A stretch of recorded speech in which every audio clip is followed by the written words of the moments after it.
In medieval England, if you were accused of a crime, they'd make you grab a red-hot iron bar and walk 3 steps. Your burned hand would then be bandaged, and if it healed cleanly after 3 days, congratulations, God thought you were innocent. If it festered, well, hope you enjoyed having hands, because you were about to lose one.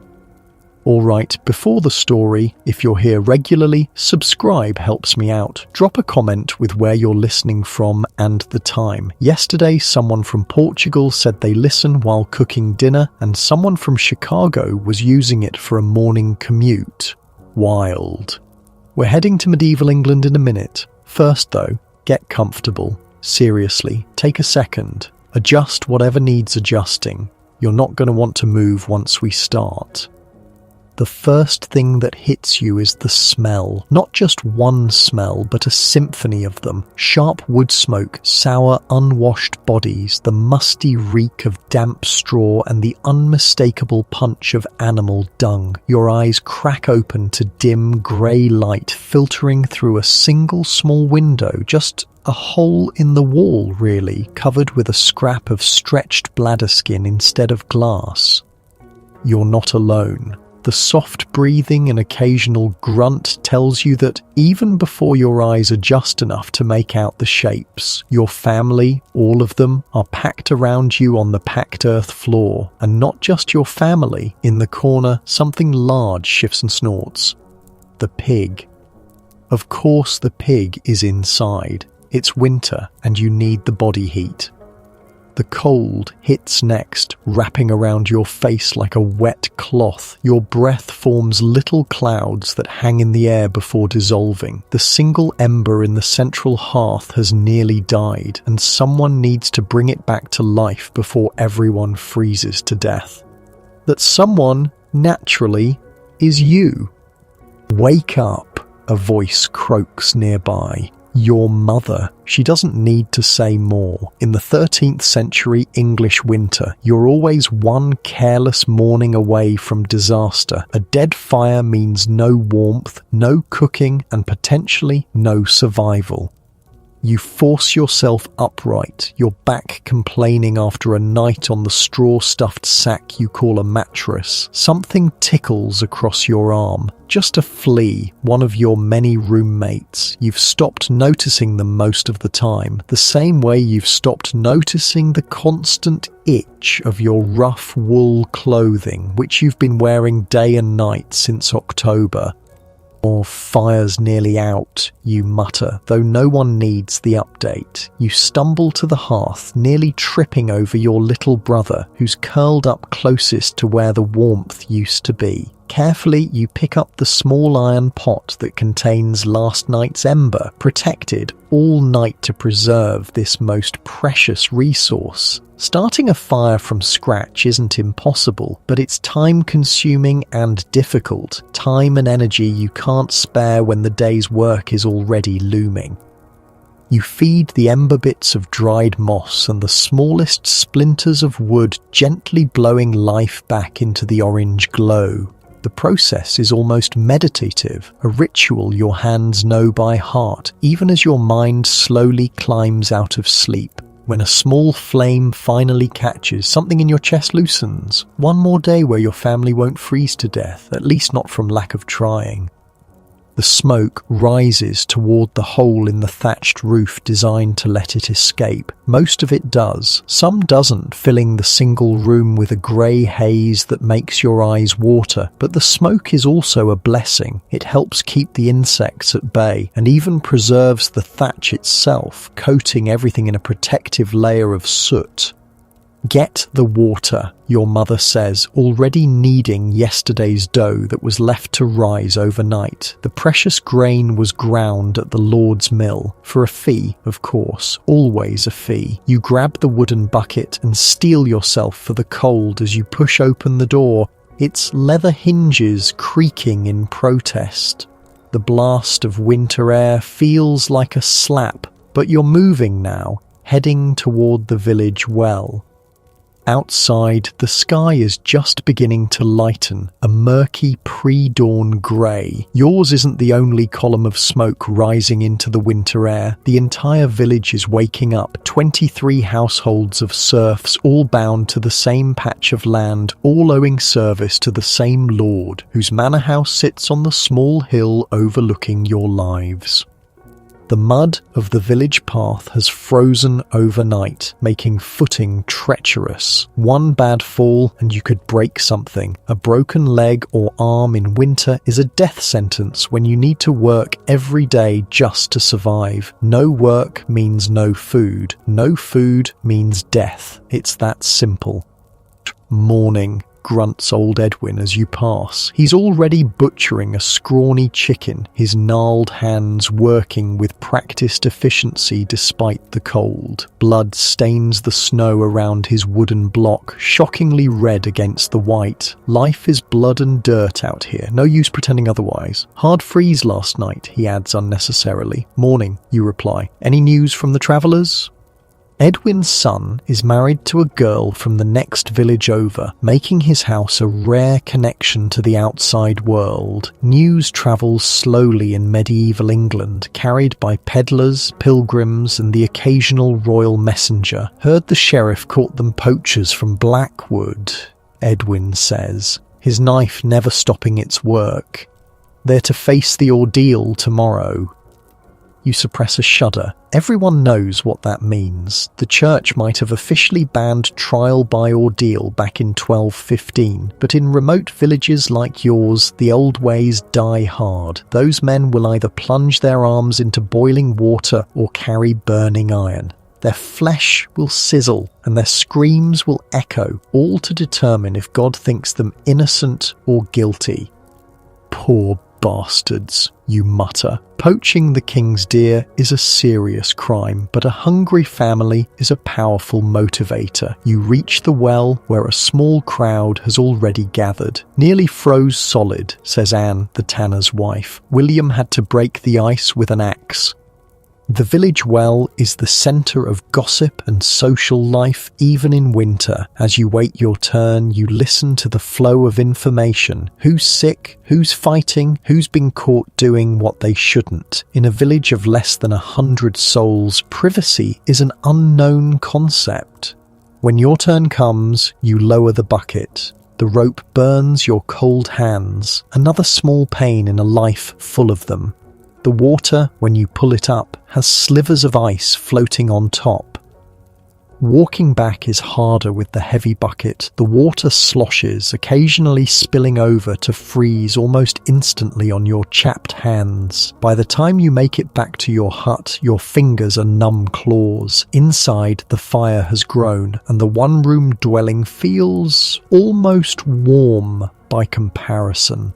Your father is up now, fixing the loose binding on his scythe. He nods at the water, but says nothing. Words are often scarce in the morning. There's too much to do. Your mother takes some of the water for the morning pottage, a thick porridge of oats and dried peas. It's what you eat most days, sometimes with a bit of salted pork if you're lucky. Today looks like it will be just pottage, plain, filling, and keeping starvation at arm's length for one more day. While it cooks, you help your younger sister milk the family's most prized possession, an elderly goat that somehow produces enough milk to supplement your diet. The goat is tethered in the corner opposite the pig, equally unhappy about the living arrangements, but too valuable to house outside where wolves or thieves might get it. She's giving less, your sister whispers, her small hands working the teats with practiced efficiency. Do you think she's sick? You examine the goat's eyes, looking for signs of illness. A sick goat could mean disaster. No, just old and cold, you reply, hoping you're right. We'll give her extra hay today. The hay itself is a precious resource, carefully stored in the small lean-to attached to your hut. Every blade represents hours of summer labour with the scythe, the drying, the storing. Nothing is wasted when winter starvation is always just one bad decision away. By now, the hut has filled with the smell of cooking pottage. Your stomach growls loudly enough for your mother to hear, earning you a sympathetic glance. The hunger is always worst in the morning before the first meal takes the edge off. Go check the snares before we eat, your father says, finally breaking his silence. Might be lucky. It's not a suggestion. You grab your cloak, little more than a rough rectangle of homespun wool with a hole for your head, and head back into the cold. The family has 4 snares set in the woodland edge, a small concession from the Lord who otherwise forbids hunting in his forests. Snares can catch rabbits, squirrels, or if you're especially fortunate, a pheasant. Meat is rare in winter, and even a squirrel would make the day's pottage significantly more nourishing. The walk to the snares takes you past the village church, a stone structure that puts all the wooden and wattle and daub homes to shame. Even at this early hour, the priest is outside, his breath clouding as he speaks with the village reeve, the man responsible for ensuring everyone completes their required labour for the Lord. 2 days of labour owed before the month's end, the reeve is saying. The Lord wants the new storage pit dug before spring. You keep your head down as you pass. Extra labour service means less time to tend your family's strips of land, which means less food come harvest time. It's a delicate balance, always teetering on the edge of not enough. The woodland is silent under its coating of frost, your footsteps crunching loudly with each step. You check the first 3 snares, empty. Your heart sinks a little lower with each one. At the 4th, you stop short, a small burst of elation rising in your chest. A rabbit, its white winter coat, stained red where the snare caught it, hangs limply from the twisted cord. "Thank you," you whisper, though you're not sure if you're thanking God, the rabbit, or just blind luck. You quickly reset the snare and tuck the rabbit into your cloak. Its body is still slightly warm. The village is fully awake when you return, smoke rising from every dwelling. Children are carrying water, women are grinding grain in hand querns for the daily bread that will go into the communal oven later, and men are gathering tools for the day's labour. Medieval life waits for no one. The moment dawn breaks, work begins. Inside your hut, the rabbit is received with muted celebration. No one speaks their relief out loud. That would be tempting fate, but your mother's hands move quickly as she skins and guts the animal, setting aside the valuable fur and adding chunks of meat to the pottage. "Hide the bones when you're done," your father reminds everyone unnecessarily. Waste is both a sin and a luxury you cannot afford. The bones will become broth, the fur will be cured and sewn into something useful, the sinew will strengthen thread. An entire economy of scarcity dictates that nothing goes unused. The family gathers around the cooking pot. Father, mother, you, your younger sister, your 2 small brothers, and the ancient grandmother who rarely speaks but whose gnarled hands never stop working, even now spinning wool into thread as she waits for food. The eldest brother is missing, sent to be a labourer at the monastery 2 villages over. You haven't seen him since harvest time. Your mother ladles the steaming pottage into wooden bowls, 1 for each person. The portions are small, but the rabbit makes the thin porridge rich with fat and protein. You eat slowly, savouring each bite, letting the warmth spread through your body. For this brief moment, the constant worry about food subsides. John Cooper's boy is feverish, your mother says between careful bites. The red spots came yesterday. A heavy silence falls. Everyone knows what that means. The spotted fever takes children quickly, spreading from house to house like an evil spirit. Your father makes the sign of the cross, and your mother touches the small pouch of protective herbs hanging around her neck. "Keep away from their house," she tells the younger children. It's the only medicine they know. Distance from the sick. That and prayers. When the meal is finished, your father stands, his frame filling the small space. Despite the constant labor and occasional hunger, he's a strong man. He has to be to survive. To the fields, he says. We need to check the drainage ditches after the snow. You nod, already dreading the cold, wet work ahead. The strips of land allocated to your family lie scattered among the great open fields surrounding the village. In this season, they look barren and lifeless, but beneath the frozen soil, the winter wheat sleeps, your family's hope for the coming year. Before leaving, you help bank the fire carefully, preserving the embers for the evening's return. Your mother will keep it fed throughout the day as she works on indoor tasks with your sister and grandmother. Mind the North Field ditch, she tells your father. Flooded bad last thaw. He nods, and you follow him out into the full light of morning. The sun has finally broken through, painting the frost-covered village in blinding white brilliance. For a moment, it's beautiful enough to make you forget the cold, the hunger, the constant work. Then a blast of wind cuts through your inadequate clothing and reality returns. Other men and older boys are heading to the fields too, carrying spades and picks for clearing the drainage ditches that keep the precious fields from turning into useless swamps come spring. You pass the village smithy, already hot with his morning fire, the rhythmic ping of his hammer marking time like a heartbeat. Think it'll snow again? You ask your father as you walk. Small talk is rare, practical communication being the norm, but the beauty of the morning has loosened something in you. He glances at the sky, reading the clouds with the expertise of a man whose life depends on weather.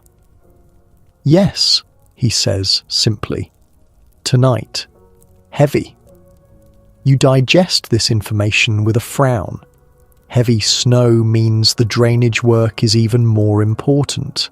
It also means tomorrow will be harder in every way.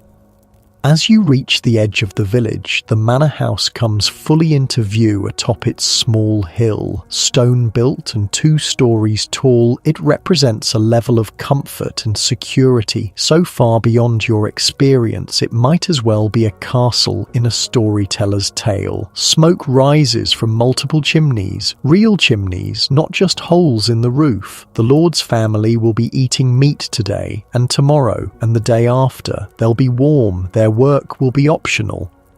Your father sees you looking. Eyes down, son, he warns quietly. Envy's a sin, and it doesn't warm your belly neither. You nod and turn away from the manor, facing the open fields that demand your labor. The sun climbs higher as you walk, but brings little warmth with it. The medieval winter has settled in for a long stay, and you'll face each day of it the same way. One task at a time, one meal at a time, one breath at a time. Survival isn't something you think about as a concept, it's just what you do. Every decision, from banking the fire to setting snares to fixing drainage ditches, is part of the endless work of staying alive in a world where nature and society seem equally determined to make that difficult. As you reach the first drainage ditch and plunge your spade into the half-frozen mud, you don't complain. The work is hard, but it's necessary, and necessity is the master you serve most faithfully, even more than the lord on the hill, or the king in his distant castle, or the god in his even more distant heaven. Your back already aching, you glance at the position of the sun. The day has barely begun. Hours of labour stretch ahead before you can return to the small comfort of your smoky hut. But that's life in medieval England, a constant negotiation with hunger, cold and exhaustion. You dig deeper into the frozen earth, your breath clouding in the winter air. The drainage ditch is half frozen, half mud, the worst possible combination. Your wooden spade, a treasured tool handed down from your grandfather, chips away at the ice while your feet slowly sink into the muck beneath. Your father works 10 paces ahead, his rhythm never faltering despite the cold that makes your fingers feel like useless sausages attached to your hands.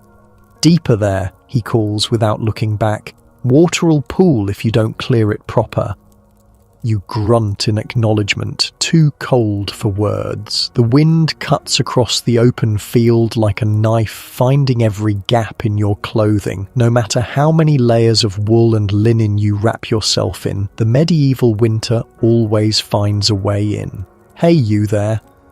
The voice makes you flinch. It belongs to Walter, the manor's reeve, the man who ensures the Lord's work gets done by people like you. Selected from among the villagers but loyal to the Lord, the reeve walks a difficult line. Today he looks annoyed. "You're needed at the new storage pit," he says, pointing toward the far field where a group of men are already digging. "Lord's orders, 4 men from each family." Your father straightens, wincing as his back protests. "We're clearing drainage," he says, gesturing to the ditch. "Spring floods will ruin the seed if—" "Lord's orders," Walter repeats, cutting him off. "Storage pit first, your strips second. Send the boy." And just like that, your day changes. No arguments, no negotiations. You are a serf, bound to this land and to the Lord who controls it. Your labor isn't your own. "Go on," your father says quietly. He'll now have to finish the drainage work alone, work meant for 2 or 3 men. You follow Walter across the frost-hardened field, joining a somber line of other men and boys being gathered from their own necessary tasks. No one speaks much as you walk. Complaining is pointless and potentially dangerous if it reaches the wrong ears. The new storage pit is an ambitious project, a massive hole being dug into the earth where the Lord can store grain away from rats, weather, and hungry peasants. The existing pit has served for decades, but the Lord wants more capacity, which means you'll be breaking your back digging frozen soil instead of protecting your family's food supply. The group of workers at the pit has swelled to nearly 30 men by the time you arrive. You recognize faces from your village and the next one over: Thomas with his missing front teeth, young Henry who got married last spring, old Edwin's middle son whose name you always forget. 3 more spans deeper, 2 wider, instructs the Lord's steward, a thin man who's never lifted a farming tool in his life but knows exactly how much work a peasant should accomplish in a day. The Lord inspects at midday. You're handed a pick, heavier than your spade, and awkward in your cold hands. The pit is already impressive, a gaping wound in the earth nearly 6 feet deep at the centre. You find a spot along the edge and begin the mind-numbing work of breaking the frozen ground. The repetitive swing of the pick becomes almost meditative after a while. Lift, swing, crack. Lift, swing, crack. Your mind wanders, even as your body works. You think about the rabbit from this morning, how the meat enriched the pottage. You think about the spotted fever in the Cooper household, and silently pray it won't spread. You think about the storage pit you're digging and how little of the grain it will hold will ever pass your lips. "Heard about the trial tomorrow?" Thomas asks during a brief pause to catch your breath. He's working beside you, his pick rising and falling in the same rhythm as yours. "The poachers?" you reply, remembering Edwin's news. Thomas nods, leaning closer. "My cousin's married to the miller's daughter. She says they caught 3 men from Blackwood with 2 of the king's deer, but one of them is the blacksmith's nephew, so they're giving him the ordeal instead of hanging him outright." "Which ordeal?" you ask, though you're not sure you want to know. "Hot iron," Thomas says, with grim fascination. 3 steps with it burning in their palms. The priest'll bless it first, make sure God's judgment is true. You've never seen an ordeal by hot iron, though you've heard the screams once when you were younger. The memory makes your stomach clench. "They deserve it," says another man working nearby. Robert, a fervent churchgoer known for his rigid views. "King's deer are king's deer. God's law and king's law both say stealing's a sin. Easy to say when your belly's full," mutters Thomas, too quietly for Robert to hear. You stay silent. Opinions on justice are dangerous things to share openly. The conversation shifts to safer topics. The weather, predictions for spring planting, whose daughter might marry whose son when summer comes. The work continues as the sun climbs higher, offering little warmth but marking the passage of time. Your arms burn with fatigue, your back screams with every swing of the pick, but you don't stop. No one stops until the steward calls for a brief rest at mid-morning. The break lasts only long enough to drink some water and chew a crust of bread that you've brought wrapped in a scrap of cloth. Some men have nothing and simply sit, conserving energy. You share your small crust with Thomas, who nods gratefully. "Lord's coming," someone hisses, and everyone scrambles to their feet. The lord of the manor approaches on horseback, the massive beast steaming in the cold air. Unlike you in your rough wool and patched linen, the lord wears furs and fine woolen cloth dyed a deep blue, a colour so expensive that your entire family couldn't afford a scrap of it the size of your palm. He surveys the pit with a critical eye, saying nothing as the steward points out the progress. To him, you are all interchangeable parts of his estate, no more worthy of individual recognition than the trees in his forest or the stones in his manor walls. "Deeper," is all he says, before turning his horse and riding back toward the warmth of his hall. The steward's face hardens. "You heard him," he barks. "Back to work. No more breaks until midday." And so you dig. The sun continues its arc and the pit grows deeper, wider, your muscles burning beyond pain into a dull, constant throb. This is the reality of medieval labour, backbreaking, endless and utterly necessary for the survival of everyone, from the lowest serf to the lord himself. Without these storage pits, without the fields you farm and the drainage ditches you dig, everyone would starve. "My father told me," Thomas says during a brief pause to remove a large stone, "that his grandfather remembered the Great Famine, 3 years of rain, crops rotted in the fields, said people ate bark off trees and boiled leather to make soup." You've heard the stories too, passed down as warnings. The famine of 1315, 1317 killed thousands. Whole villages disappeared. The old folks say the dead were buried in mass graves because no one had the strength to dig individual ones. Such catastrophes remain a constant fear, lurking just one bad harvest away. "My grandmother said they ate cats," adds Henry with macabre fascination, "even rats when it got bad enough." "That's nothing," says an older man named Will, pausing in his digging. "My uncle was in London during the bad years, said he saw a woman tried for stealing a baby to eat it." A heavy silence falls over your section of the pit. Such tales would be dismissed as dark fantasy in better times, but everyone knows hunger drives people to unimaginable acts. You've never been that hungry, not quite, but you've seen hunger's shadow during late winter, when the stores run low. You've felt its claws in your belly during the hungry gap of early spring when winter stores are depleted and new crops aren't ready. "They executed her?" someone finally asks. Will nods grimly. "Burned her. Said eating Christian flesh made her a witch." No one comments further. The conversation has ventured into the territory of nightmares. The picks and spades resume their rhythm, punctuating the heavy silence.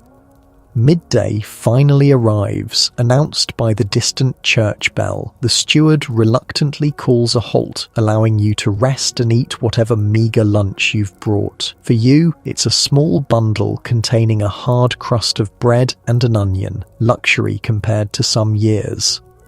You find a relatively dry spot at the edge of the pit and sit with Thomas and a few others from your village. The food disappears quickly, barely taking the edge off your hunger. No one speaks much as they eat. Conservation of energy is instinctive when you live close to the edge of survival.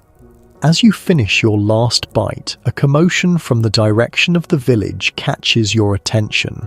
A group of men are marching down the road, surrounding three figures with their hands bound. "The poachers," Thomas whispers, excitement and dread mixing in his voice. "They're taking them to the church to hold them for tomorrow's ordeal." Everyone stands to watch the grim procession. Even from a distance, you can see the fear on the captives' faces. Three ordinary men who made the desperate choice to hunt the king's deer and now must face the judgment of both man and God. The manor's bailiff leads the group, his position of authority clear from his better clothing and the swagger in his walk. Behind him, 4 men-at-arms, rare in your small corner of England, surround the prisoners. Such a show of force for 3 hungry poachers seems excessive, until you remember that poaching isn't just theft. It's a challenge to the very order of society. If men can take the king's deer without consequence, what else might they take? "Know any of them?" you ask Thomas, whose connections through his cousin sometimes give him better information. He squints at the distant figures. The tall one's Will Fletcher from Blackwood, makes arrows, has 5 children. Other 2 I don't recognise. The procession disappears behind the church, and gradually the workers turn back to their task. The break is over, though no one has officially called for work to resume. In the medieval world, time is measured by the sun and the church bells, but labour is measured by what needs doing, not by hours. You climb back into the pit, your muscles protesting after the brief rest. The afternoon stretch is always the hardest. Fatigue building on fatigue, cold seeping deeper into your bones. But you keep working. Everyone does. The choice is as simple as it is brutal. Work or starve. "My father was called as a witness once," says Henry, as the digging resumes. "For a trial by combat. Said it was the most terrible thing he ever saw." Trial by combat, another form of ordeal where opponents fight to the death or surrender, the victor presumed to have God's favour. Like trial by fire or water, it places judgment in divine hands. Unlike those trials, it makes a spectacle of violence that can last hours. "Who fought?" someone asks. "A knight accused of stealing another knight's wife," Henry says. "The husband challenged him. They fought with swords for nearly 2 hours before the challenger lost his footing and got a blade through his throat." "And the wife?" asks Thomas. Henry shrugs. "Given to the victor, I suppose. That's how it works for nobles."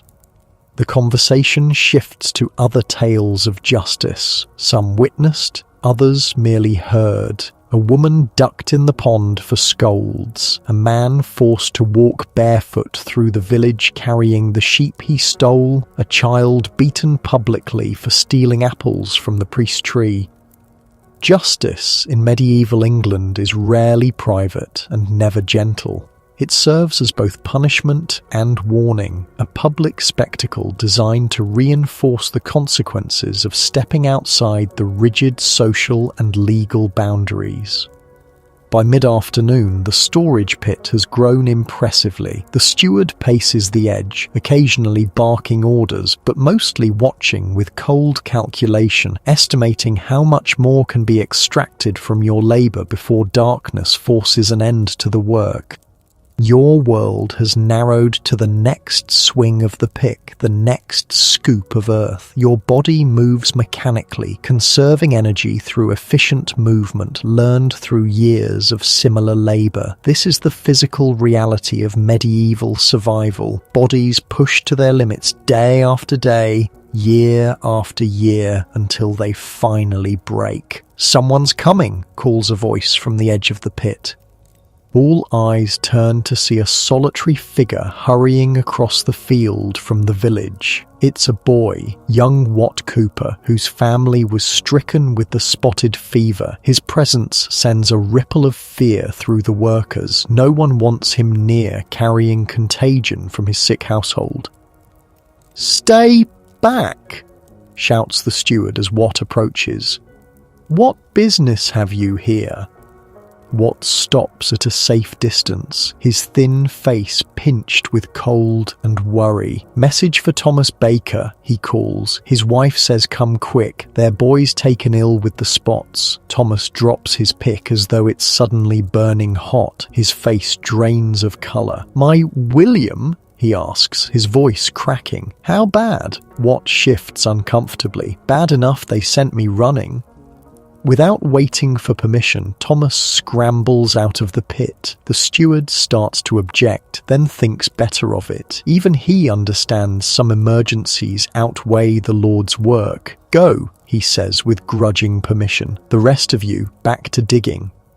Thomas runs toward the village without a backward glance, fear giving his tired legs new energy. You watch him go with a heavy heart. The spotted fever takes many children, especially in winter when bodies are already weakened by cold and limited food. Your own family has lost 2. A brother and sister who now lie in the churchyard under small wooden crosses. "Poor bastard," mutters the man working beside you. "That's his only son." Work resumes with a somber mood hanging over the pit. Illness is a constant companion in medieval life, striking without warning and often without mercy. You say a silent prayer for Thomas's boy, adding another to keep the fever from your own home. As the afternoon wears on, the sky begins to darken, with heavy clouds rolling in from the north. Your father's weather prediction is proving accurate. Snow is coming, and from the look of the clouds, plenty of it.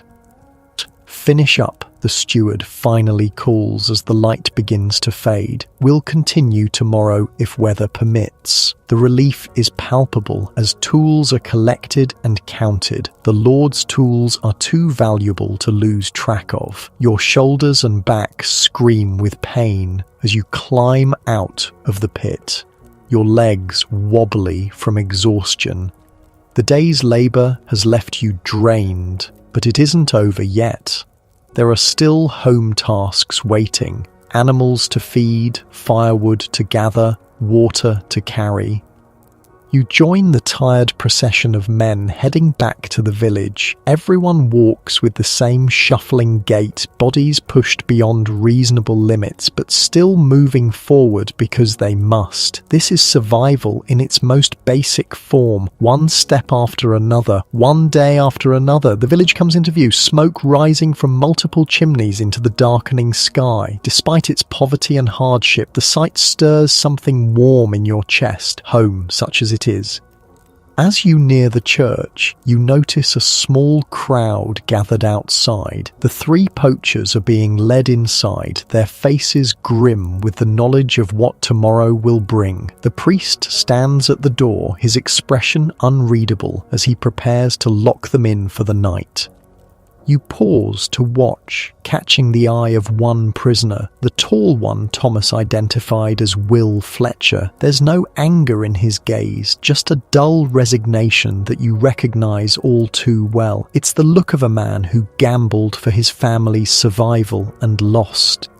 Tomorrow he'll grasp red-hot iron and walk 3 steps while his flesh sizzles and smokes. If the wounds heal cleanly, a rare occurrence given the lack of proper medical care, he'll be deemed innocent by God and set free. If infection sets in, which is far more likely he'll lose a hand, or worse, all for trying to feed 5 hungry children. Justice is seldom fair in medieval England, but it's what you have. The alternative is no justice at all, a world where the strong simply take what they want without consequence. At least the ordeal gives him a chance, however small. You continue toward home, your thoughts troubled by the scene. The smell of wood smoke grows stronger, mixing with the earthy odours of animals and human habitation. Despite the coming snow and the exhaustion weighing down your limbs, you detour slightly to check the snares before darkness makes it impossible. The first 3 are empty, but the 4th holds another stroke of luck. A fat wood pigeon caught by its leg. Your spirits lift immediately. 2 meals with meat in one day is rare good fortune in winter. With the bird tucked inside your cloak, you hurry the rest of the way home. The snow begins just as you reach your door. Fat, lazy flakes that promise significant accumulation by morning. Inside, the hut is blessedly warm compared to the open fields. The fire burns steadily in the central hearth, and the smell of cooking fills the small space. Your mother and sister look up as you enter, relief crossing their faces. Thomas Baker's boy has the fever, your mother says before you can speak. It's not a question. News travels quickly in small communities. You nod, removing your cloak and revealing the pigeon. Caught in the snare, you say, handing it to your sister, who immediately begins the process of plucking it. Your father, your mother asks, returning to her spinning. Still working the drainage, you reply, settling near the fire to thaw your frozen fingers. Lord called me to dig the new storage pit. She makes a small noise of acknowledgement but offers no commentary. What would be the point? The work is what it is, unavoidable and necessary. Your youngest brother crawls into your lap seeking warmth and company. Despite your exhaustion, you welcome his small weight. His presence a reminder of why you endure each day's labour. For him, for all of them, for survival. They brought in the poachers today, you tell your mother as your sister efficiently prepares the pigeon. Ordeals tomorrow after morning mass. God have mercy on them, she replies quietly, making the sign of the cross. Outside, the snow falls heavier, blanketing the village in white silence. Tomorrow will bring fresh challenges, paths to clear, animals to tend, the storage pit to continue digging if the weather allows. It will also bring the ordeal, a grim reminder of justice in this harsh world. But for now, there is warmth, family, and the prospect of pigeon meat in the evening pottage. In medieval England, where survival balances on a knife's edge, these small comforts are everything. Your father returns as darkness falls completely, his face lined with exhaustion but the drainage work completed. He nods approvingly at the pigeon being added to the pot. Snow's getting heavy, he says, warming his hands by the fire. No field work tomorrow, I'd wager.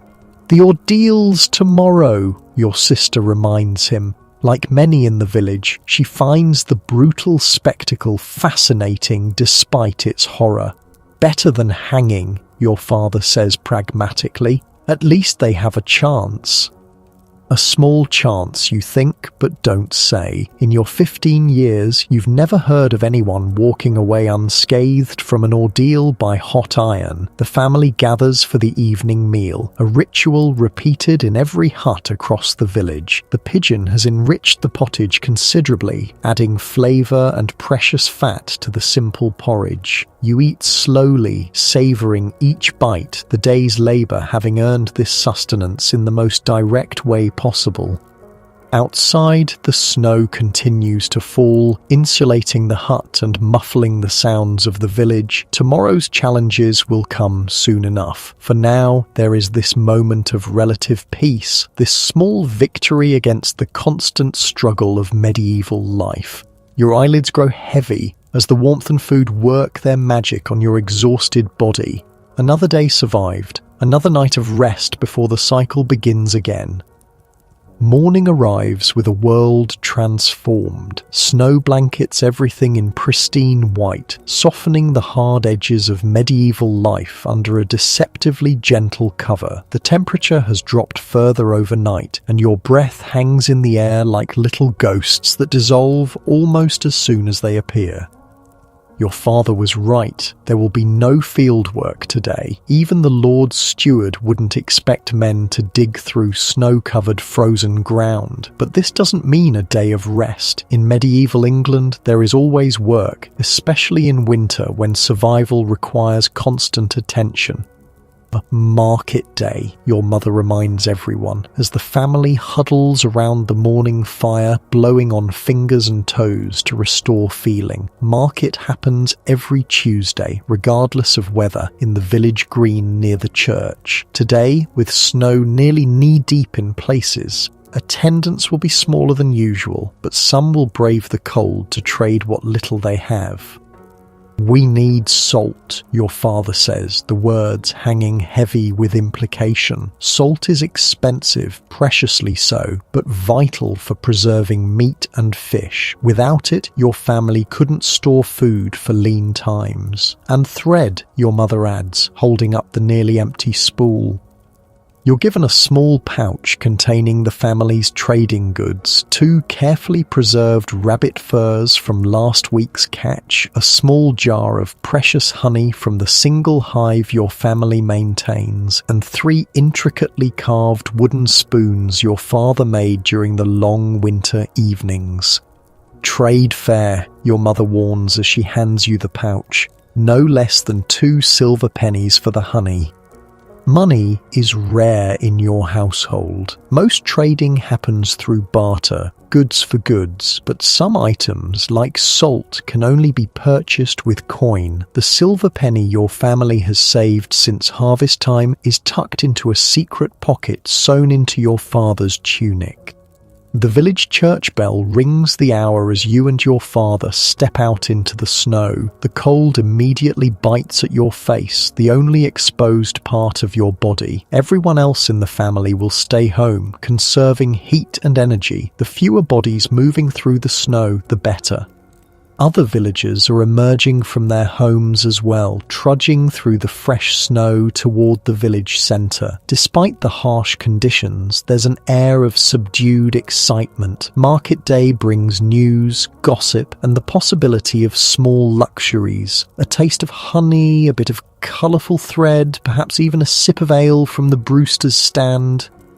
As you near the village centre, you see the market taking shape. It's a small affair by any standard, nothing like the great markets in towns and cities, but it's the heart of local commerce. A dozen or so vendors have set up makeshift stalls, mostly just tables covered with whatever goods they have to offer.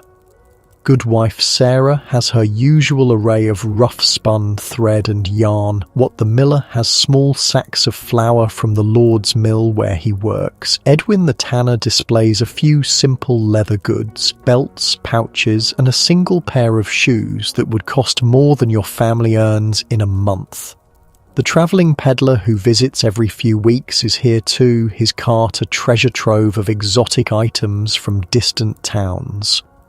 But the market seems oddly subdued today, and not just because of the snow. There's a tension in the air that you can't immediately place. The ordeal, your father murmurs, nodding toward the church where a small crowd has already gathered despite the early hour. They're preparing. Sure enough, the parish priest stands outside the church door, deep in conversation with the manor's bailiff. Near them, a brazier has been set up, flames already dancing inside it. Even from this distance, you can see the iron rod protruding from the coals, its tip beginning to glow red. Your stomach tightens. The 3 poachers will face their judgment soon, their flesh pressed against that glowing metal in a test of divine favour that few survive unscathed.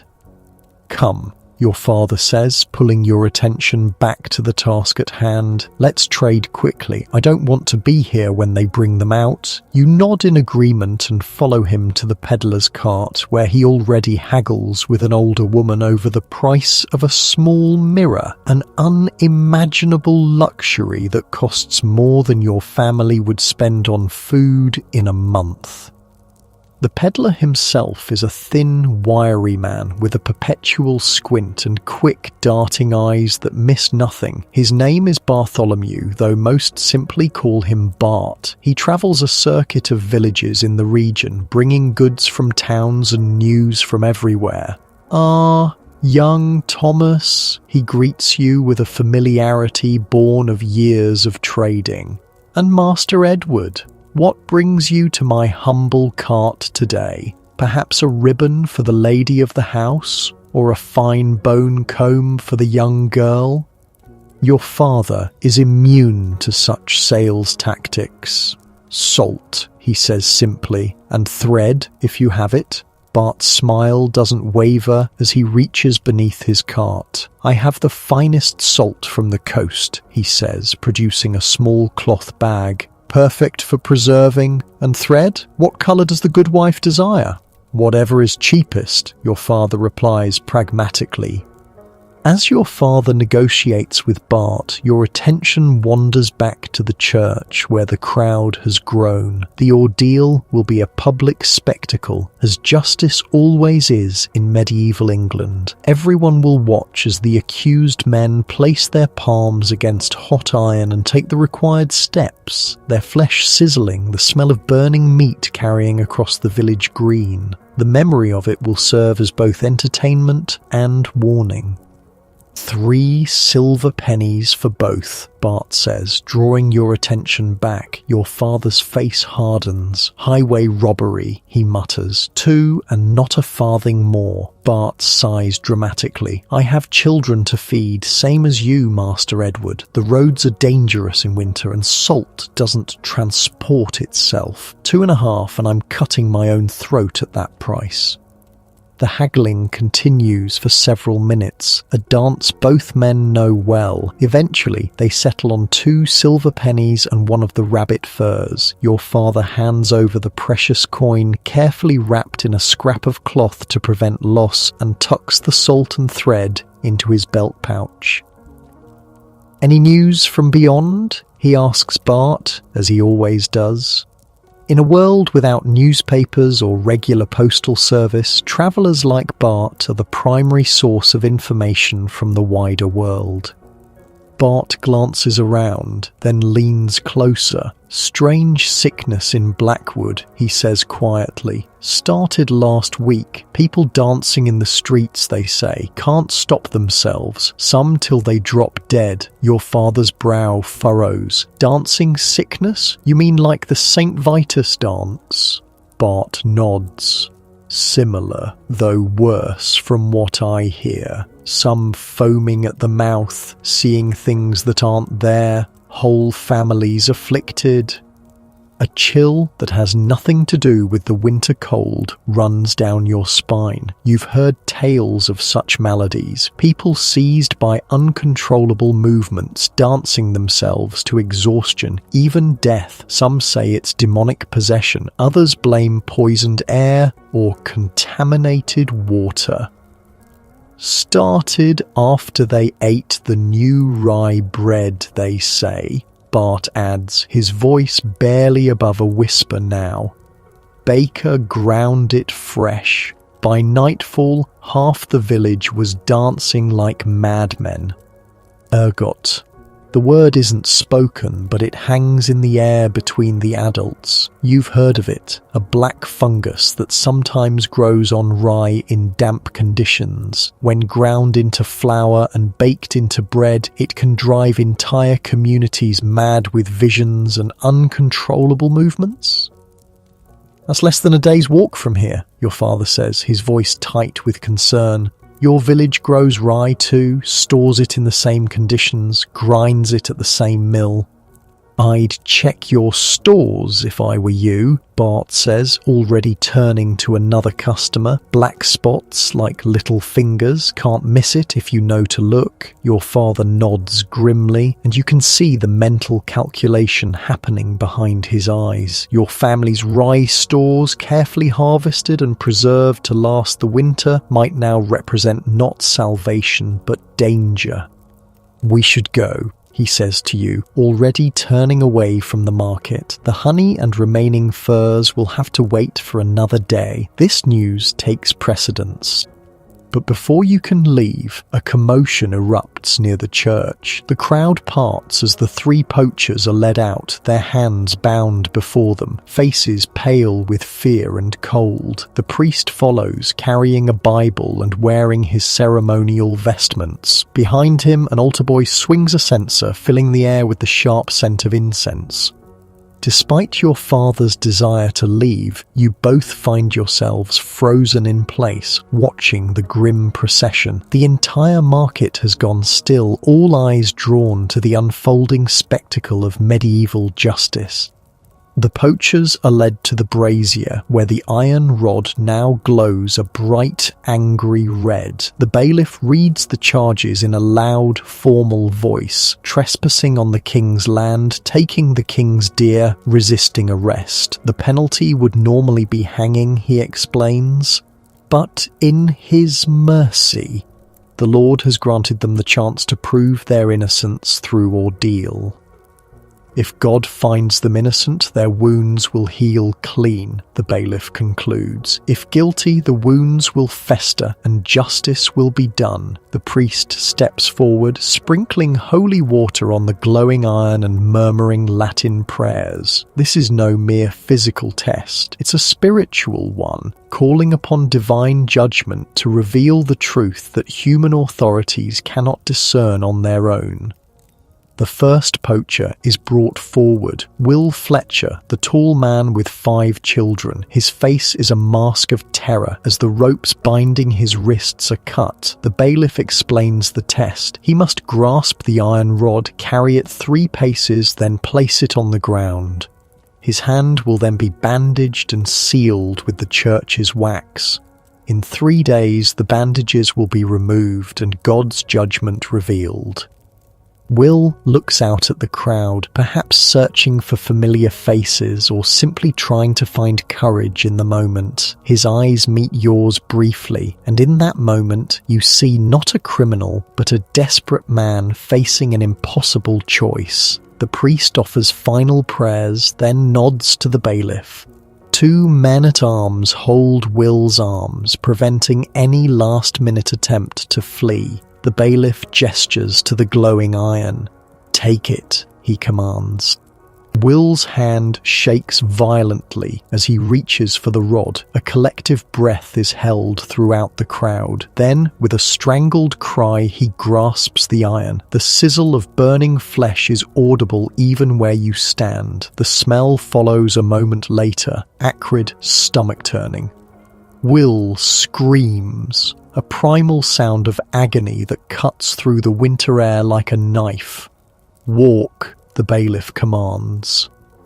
Somehow, incredibly, Will takes 1 step, then another. His face is contorted in agony, tears streaming down his cheeks. The iron has already burned through the first layers of his palm, cauterizing blood vessels even as it destroys nerve endings. 3 steps. He drops the iron, falling to his knees in the snow, cradling his ruined hand against his chest and rocking back and forth in wordless agony. The priest immediately steps forward, applying a salve of oil and herbs to the wound before wrapping it in clean linen bandages. The wax seal is applied, ensuring the bandage remains undisturbed until the appointed time for examination. You turn away, unable to watch as the second poacher is brought forward. Your father's hand on your shoulder guides you away from the scene, back toward your home at the edge of the village. "Barbaric," he mutters, though quietly enough that only you can hear. Criticism of justice, like criticism of the church or the Lord, is dangerous even when justified. As you walk, your thoughts are a jumble of horror at what you've witnessed and fear about Bart's news from Blackwood. The dancing, sickness, ergot poisoning is no small matter. Entire villages have been wiped out when their rye stores were contaminated. Your home comes into view, smoke rising steadily from the hole in the thatch. Before entering, your father stops at the small lean-to attached to the main structure, where the family's grain is stored in wooden barrels. He digs through the snow that's drifted against the door and pulls it open. Inside, the space is cold but dry, essential for preventing the very problem you now fear. Your father lifts the lid off the rye barrel and scoops a handful of the dark grains onto his palm. "Bring it to the light," he says, and you follow him back out into the snow. In the winter daylight, he carefully examines the grains, turning them over with one finger. "There," he says finally, holding up a single grain for you to see. Even to your untrained eye, the difference is obvious. Instead of the normal rye kernel, this one is elongated, blackened, slightly curved like a tiny witch's finger. "Ergot." "How bad?" you ask, your voice barely above a whisper. Your father doesn't answer immediately, returning to the storage lean-to to examine more of the rye. When he emerges again, his expression is grim. "Bad enough," he says. "We can't use this barrel, maybe not any of the rye. The implications hit you like a physical blow. The rye represents nearly half your family's winter food stores. Without it, surviving until spring becomes an open question rather than a challenging certainty." Your father sees the fear on your face. "We'll manage," he says, with more confidence than he likely feels. "We still have barley and dried peas. Your mother can stretch it further than you'd think possible." Inside the hut, the news is received with the stoic practicality that characterizes your family's approach to all crises. Your mother simply nods, already calculating new ratios for the pottage pot. Your sister asks if the bad rye can be fed to the animals. "No," your father says firmly. "We'll burn it. Today, the sickness affects beasts as well as men." "What about Thomas Baker's boy?" you ask, remembering yesterday's emergency. "The fever," your mother shakes her head. "Dead before midnight," she says, making the sign of the cross. "Buried this morning early." Another small wooden cross in the churchyard, another family devastated by winter's hardships. You say a small prayer for Thomas and his wife, now childless in a world where children are both blessing and insurance against an uncertain future. As your father prepares to burn the contaminated rye, a painful waste of food but necessary, your mother takes stock of the remaining stores. The calculations are grim but not hopeless, with careful rationing and a bit of luck with the snares and fishing nets. You might make it to spring when fresh greens begin to appear. "The honey," she says suddenly, remembering the trading goods you took to market. "Did you sell it?" You shake your head. "No time. The ordeal started, and then we heard about the sickness in Blackwood." She nods, unsurprised. "Good. We may need it ourselves now."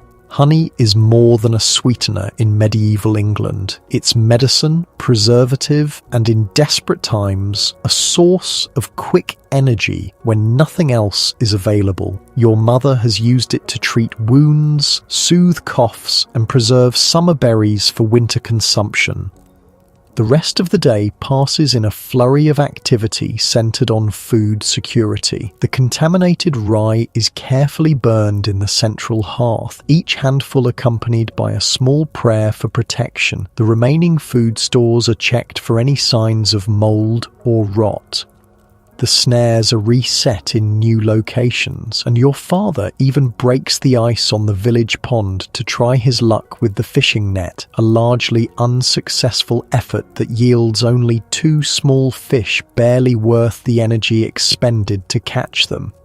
By late afternoon, word of Blackwood's affliction has spread through the entire village. The priest calls for special prayers during evening vespers, and most villagers attend despite the cold and snow. Medieval life exists at the intersection of practical action and spiritual supplication. You do everything physically possible to survive while simultaneously appealing to divine protection.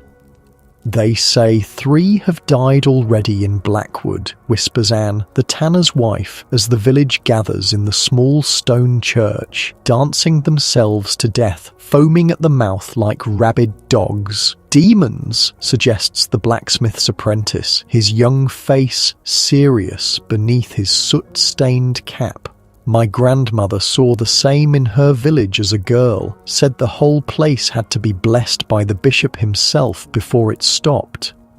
The priest overhears this speculation and frowns. "Not demons," he corrects firmly, "though the devil may work through natural means. It's the grain, corrupted by poor storage or bad harvesting. God sends us trials, but also the wisdom to overcome them."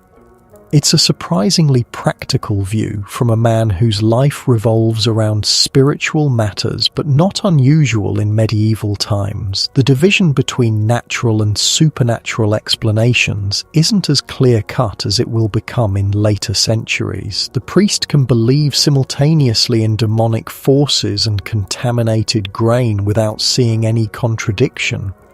After prayers, the village headman calls for a meeting in the churchyard. Despite the cold, most adults remain to discuss the twin threats now facing the community: the dancing sickness from Blackwood and the spotted fever that took Thomas's son. "We must check all grain stores," the headman announces. "Anything suspect must be burned, not sold or traded. This sickness spreads through food, not air like the fever." There are murmurs of discontent at this. Burning food in winter feels like madness, but no one openly objects. The dancing sickness is too terrifying a prospect to risk. "What of those who have no other stores?" asks a widow, whose meagre provisions are well known in the village.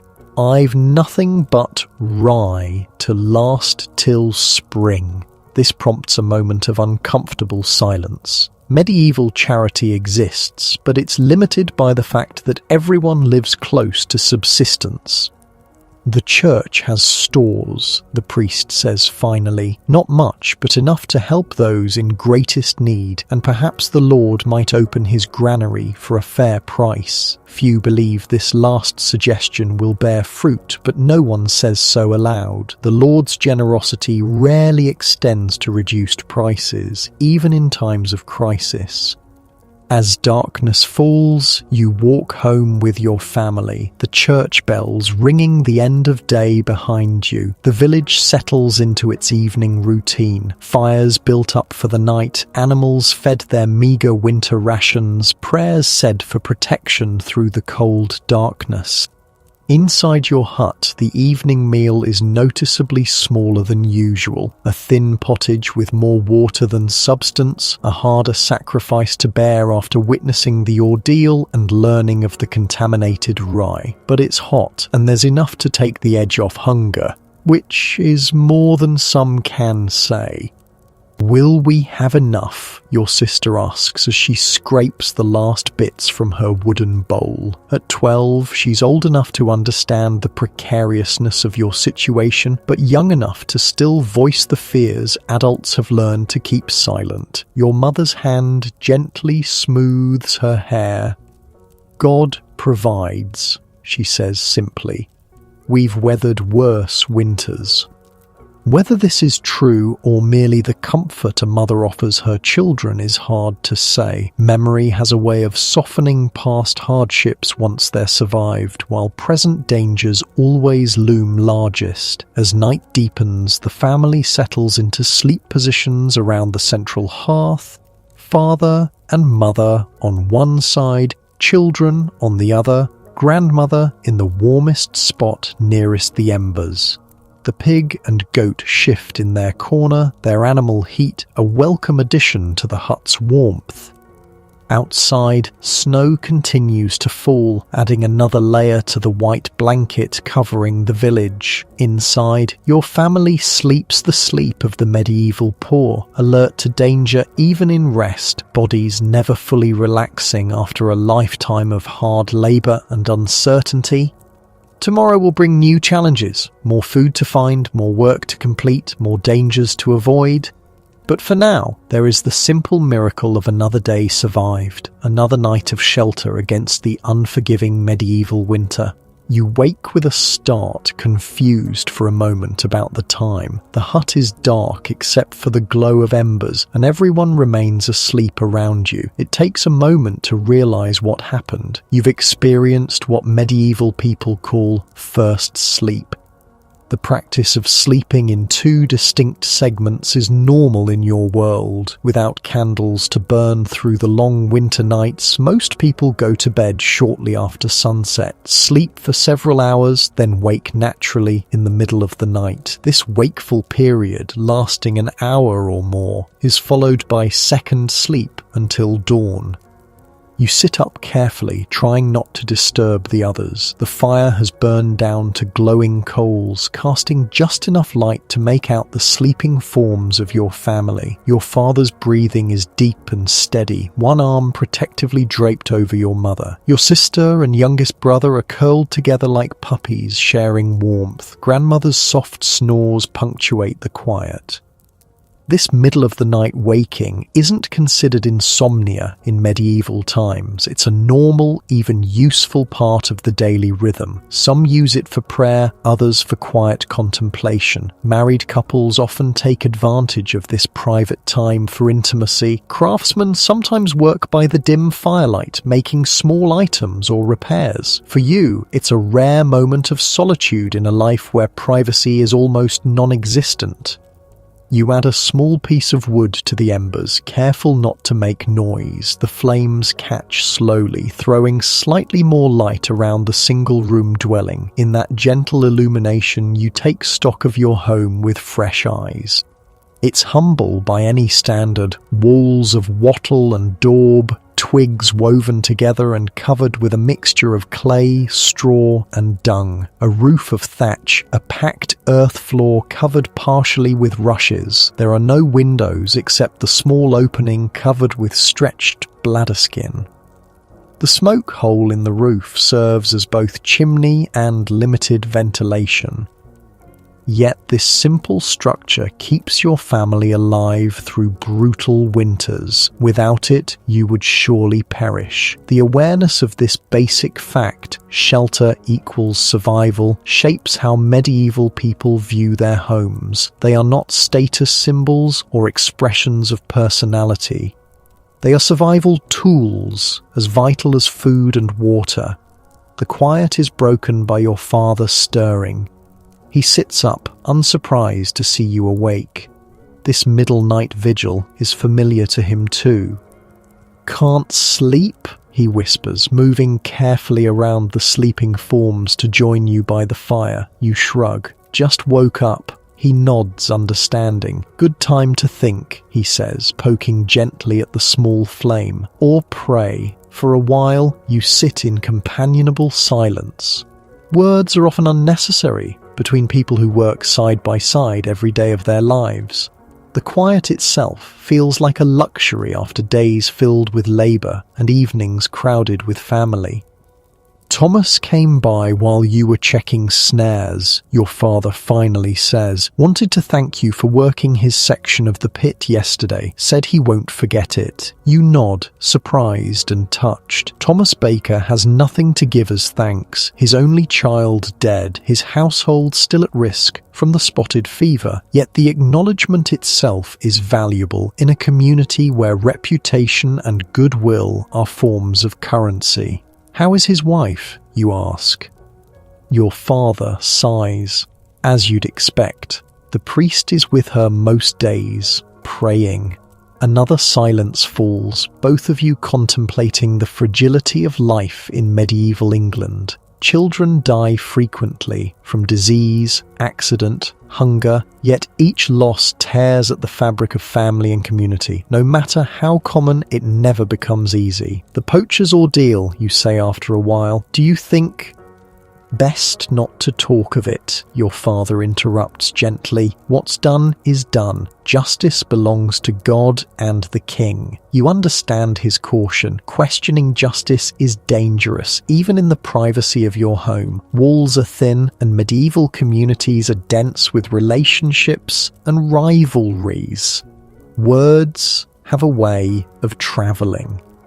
As if reading your thoughts, your father adds, "Old Edwin claims he knew Will Fletcher's father, says they served together in the Lord's militia years ago, before you were born." This is your father's way of sharing information without expressing a direct opinion. The connection humanizes the poacher, making him more than just a criminal facing ordeal. He becomes part of the village's complex web of relationships and history.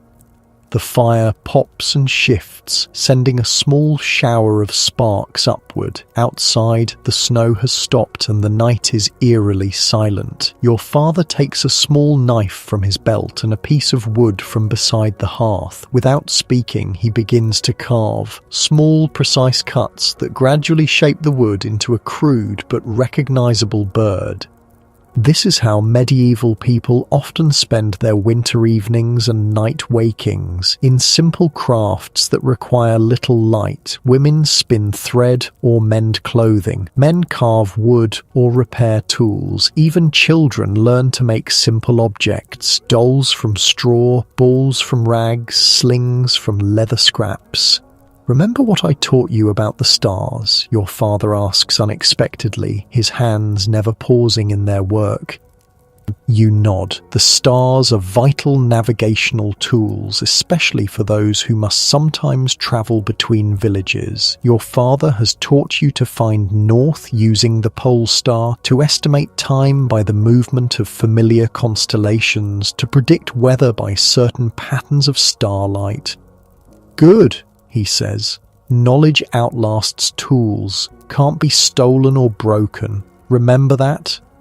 This is as close as your father comes to philosophy, practical wisdom distilled from a lifetime of survival. Medieval education for common people isn't found in books or schools, but in these moments of transmitted knowledge, passed from generation to generation through direct experience. "I should check the animals," he says, setting aside his half-finished carving. The household pig and goat need occasional attention even at night, especially in cold weather. While he tends to them, you remain by the fire, enjoying the rare moment of warmth and relative comfort. Medieval life offers few such respites, brief pauses in the constant work of survival. Your father returns, bringing a fresh blast of cold air that makes the fire flicker. "Snow's stopped," he reports. "Stars are bright. Will be colder tomorrow." This weather report is delivered not as idle conversation, but as vital information. Tomorrow's temperature will determine everything from what work can be done to how much food needs to be consumed to maintain body heat. In a world without thermometers or weather forecasts, reading natural signs is an essential skill. "We should sleep," he says, already moving back to his place beside your mother. "Dawn comes early." You nod, banking the fire carefully to preserve the embers through the rest of the night. As you settle back onto your straw-filled mattress, you feel the rhythm of medieval nights working its familiar pattern. First sleep, waking, second sleep, dawn. A cycle as old as humanity, only recently forgotten in a world of artificial light and regulated hours. Sleep comes quickly, your body accustomed to this brief middle-night waking. The last thing you see before closing your eyes is the gentle rise and fall of your family's breathing, each life precious in its fragility, each breath a small victory against the harsh medieval winter. Dawn arrives with the distant sound of the church bell calling the village to prime, the first prayer service of the day. Inside your hut, the family stirs slowly to life, bodies reluctant to leave the relative warmth of shared sleeping spaces. The fire, carefully banked overnight, needs only gentle coaxing to resume its vital work. Today promises to be slightly different from yesterday, with the Lord's storage pit buried under snow and the fields similarly inaccessible. The village turns to indoor work and community activities. For your family, this means joining others in the village hall. a simple timber structure near the church where villagers gather for meetings, celebrations, and shared winter tasks. "Bring the wool," your mother instructs your sister, pointing to the basket of raw fleece that's been waiting to be processed, and the spindle. Wool processing is communal work in winter, when multiple hands make the tedious task more bearable. Women and girls from throughout the village will gather to card, spin, and eventually weave the raw wool into fabric that's vital for everything from clothing to bedding. Your father and brothers will join the men in repairing tools, making candles from saved animal fat, and carving needed implements for spring planting. This sexual division of labour is rigid in medieval England. Certain tasks belong exclusively to men, others to women, with little crossover except in emergencies. The walk to the village hall is easier today, with paths trampled through yesterday's snow by earlier risers. The sky is brilliantly clear, the sun dazzling as it reflects off the white landscape. The temperature has dropped further, just as your father predicted, making each breath painful in your lungs. Smoke rises from every dwelling, creating a low haze over the village. The church stands at the centre, its stone walls and modest bell tower representing the most substantial building most villagers will ever enter. Beside it, the village hall buzzes with activity already, voices and occasional laughter spilling out into the cold morning. Inside, warmth hits you like a physical force. Multiple fires burn in the long open room, and bodies press together on simple benches arranged around the perimeter. The hall isn't fancy, dirt floor, timber walls, thatch roof, but compared to individual dwellings, it's positively grand, capable of holding most of the village's adult population. Your family separates naturally, mother and sister joining the women at one end, father and brothers moving toward the men at the other. You, at 15, occupy that in-between space of late childhood, still learning from both sides before settling fully into adult male responsibilities. "Thomas, come help with these candles," calls John Cooper, motioning you toward a table where tallow, rendered animal fat, is being carefully melted in a small pot over coals. Steady hands make straight candles. You join him, grateful for the inclusion. Candle making is skilled work, creating precious light sources that most families can afford only for special occasions or emergencies. The process is slow and precise, repeated dipping of wicks into the melted tallow, allowing each layer to cool and harden before the next dip.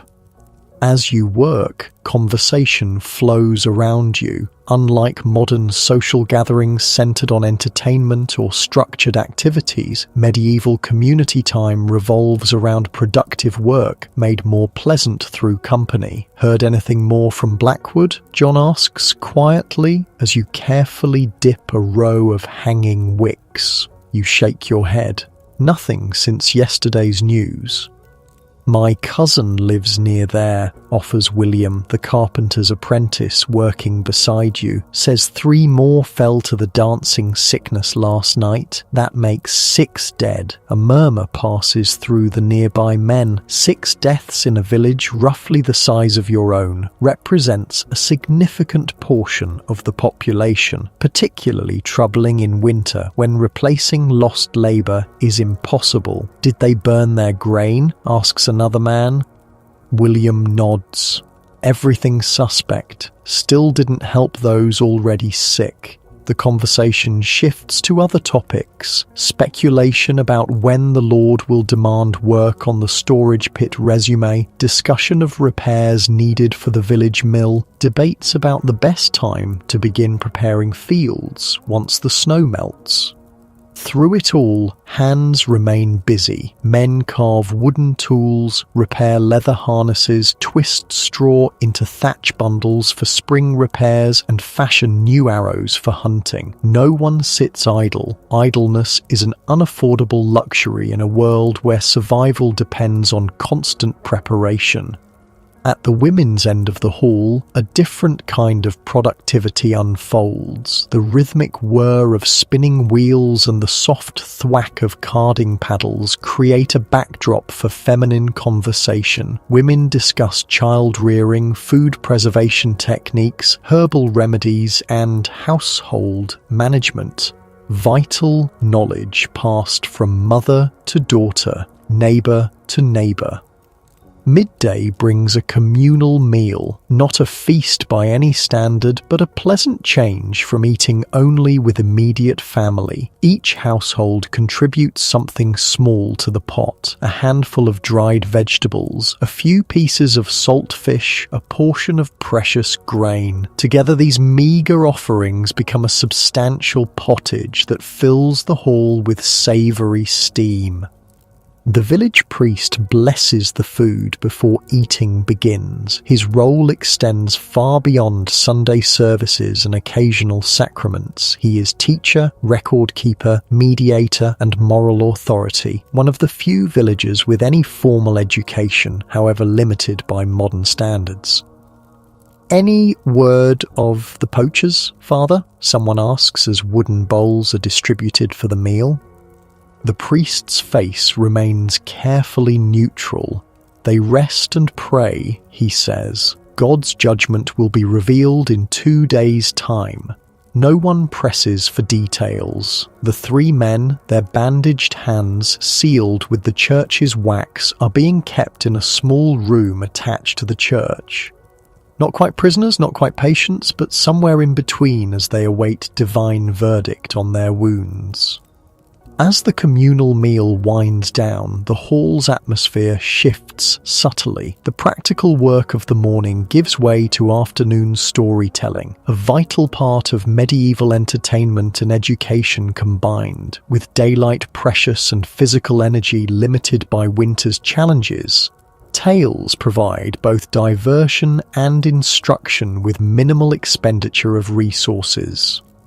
"Master Edward," calls Anne, the tanner's wife. "Surely you remember the tale of Sir Gareth and the Green Knight? The children would love to hear it again." Your father looks momentarily uncomfortable with the attention, but medieval communities expect each member to contribute their talents to the common good. His skill as a storyteller is well known, having been passed down from his own father. "Well," he begins, settling on a bench where the hall's largest fire casts dramatic shadows across his weathered face. "It happened in the days of good King Arthur, when England was young and magic still walked openly among us. Children abandoned their small tasks to gather at his feet, eyes wide with anticipation. Adults continue their work but tilt their heads to listen, momentarily transported from the harsh realities of medieval winter to a world of knights, honour, and clear moral choices." Your father's voice takes on a different quality as he tells the tale, deeper, more confident, almost musical in its cadence. This is oral tradition at its finest, stories preserved not in books, which few can read, but in memory and voice, passed from generation to generation with small variations that keep them alive and relevant. "The Green Knight was taller than any mortal man," he continues, his hands gesturing to indicate impossible height, his skin and beard as green as summer leaves, his eyes burning like emerald fire. "You've heard this story dozens of times, yet it never loses its power." The children gasp at the description, already captivated. Even the adults smile with anticipation of favourite parts to come. As the tale unfolds, the mysterious challenge, the beheading that doesn't kill, the year-long quest, the final test of honour, you observe how perfectly it embodies medieval values. Courage, faith, honesty and loyalty are rewarded. Pride, deception and cowardice are punished. The moral is clear without being stated explicitly. Virtue leads to salvation, sin to destruction. When the story concludes with Sir Gareth's triumph and return to Camelot, the hall erupts in appreciative murmurs. For a brief time, the cold, hunger, and constant work have been forgotten, replaced by the warmth of shared experience and cultural connection. Other stories follow, some heroic like Your Father's Tale, others humorous or cautionary. An old woman recounts how St. Cuthbert protected travellers in a terrible storm. The blacksmith tells a bawdy tale of a merchant tricked by his clever wife, earning roars of laughter from adults and confused looks from children. The priest contributes a parable about charity that serves as both entertainment and gentle reminder of Christian duty. Through it all, work continues. Hands card wool, repair tools, mend clothing, and prepare materials for tomorrow's tasks. Medieval productivity rarely pauses completely, even during leisure.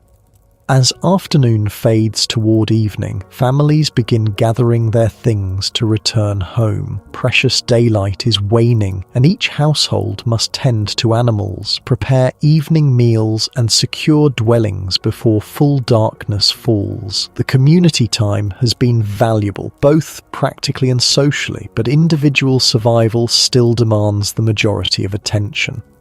Your family walks home together through the blue shadows of late afternoon. The temperature continues to drop as the sun sinks toward the horizon, and breath hangs in the air like small personal clouds. No one speaks much. Energy conservation becomes instinctive in extreme cold.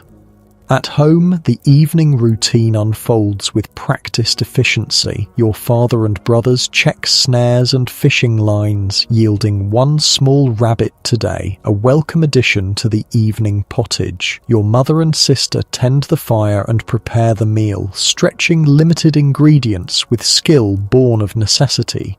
Grandmother sorts through dried herbs hanging from the rafters, selecting those needed for both cooking and simple medicines. This division of labour isn't just cultural, it's survival strategy. Each person has specific responsibilities that, when completed properly, maximise the household's chances of making it through another day.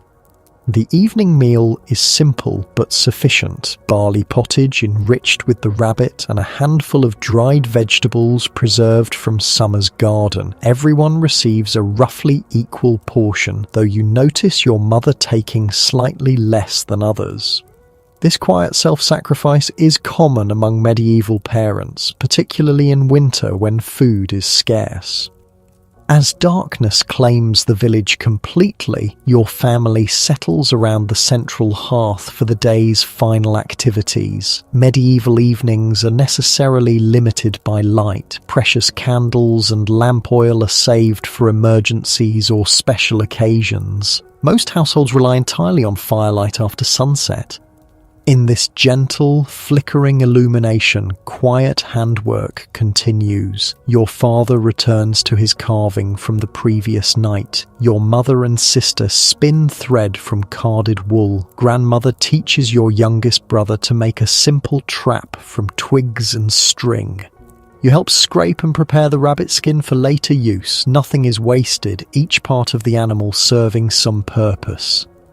Conversation is sporadic and practical. Observations about weather, plans for tomorrow's tasks, speculation about when the Lord will call for labour service again. Absent are the entertainments that will eventually fill evening hours. No books, games, or diversions beyond occasional stories and the simple pleasure of family company. This routine, repeated in households throughout medieval England, represents a fundamental pattern of human existence that remained largely unchanged for centuries. Days structured by light and darkness, work divided by gender and age, survival dependent on community cooperation, balanced with family self-sufficiency. As the fire burns down to embers, your father leads the family in evening prayers, simple expressions of gratitude for another day survived and requests for protection through the night ahead. The formal Latin prayers of church services are replaced by straightforward appeals in the common tongue, reflecting the practical relationship medieval peasants maintain with their faith. Sleep positions are assumed around the fire, bodies arranged to maximize shared warmth through the bitter night. The animals settle in their corner, their breathing adding to the chorus of human sounds that fill the small space.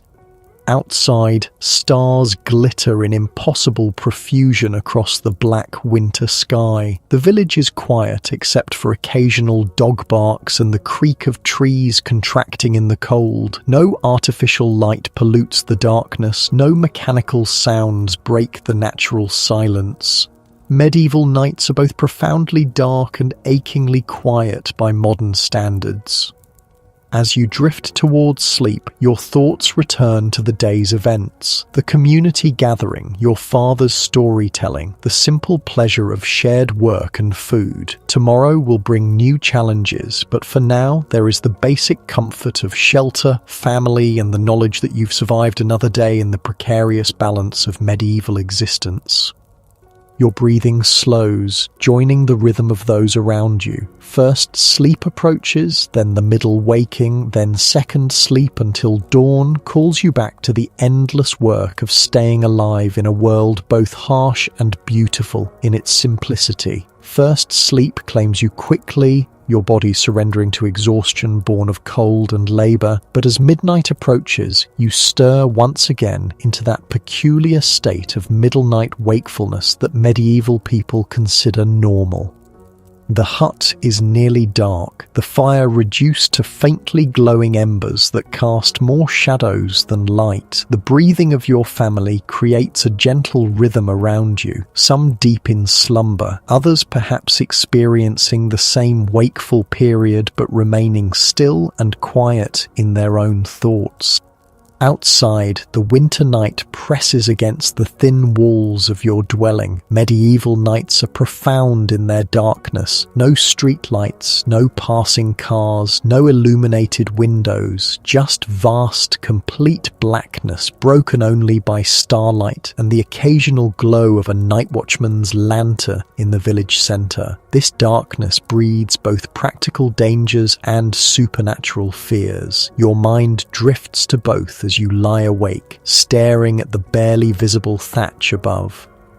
The practical threats are numerous and real. Fires can start from poorly banked hearths, consuming entire villages before anyone can respond. Thieves might take advantage of the darkness to steal precious food stores or livestock. Wild animals, wolves especially, grow bold with winter hunger, sometimes venturing into villages to snatch chickens, goats, or even children. Can't sleep? The whispered voice startles you slightly. It's your mother, awake on her straw mattress across the hearth. Just thinking, you whisper back. She shifts slightly, careful not to wake your father beside her. About what? The night, you say simply. What's out there? She makes a small sound of understanding. Medieval people have a complex relationship with night. It's a time of vulnerability, mystery, and danger, but also reflection, rest, and occasionally wonder. Your grandfather used to say that night is when the world holds its breath, she murmurs, when everything that is and everything that might be stand side by side. This poetic thought seems at odds with the practical woman who stretches meagre food supplies and works from dawn to dusk. But medieval minds contain multitudes, practicality and mysticism often coexisting without contradiction. A sound outside draws both your attentions, the soft crunch of footsteps in snow passing close to your dwelling, the night watchman, most likely, making his rounds. The watch is an essential part of medieval village security. Men take turns serving as watchmen, patrolling through the night hours with lanterns, alert for fires, intruders, or other dangers. In larger towns, they might call the hours, but in your small village, they move in silence, their presence more reassuring than intrusive.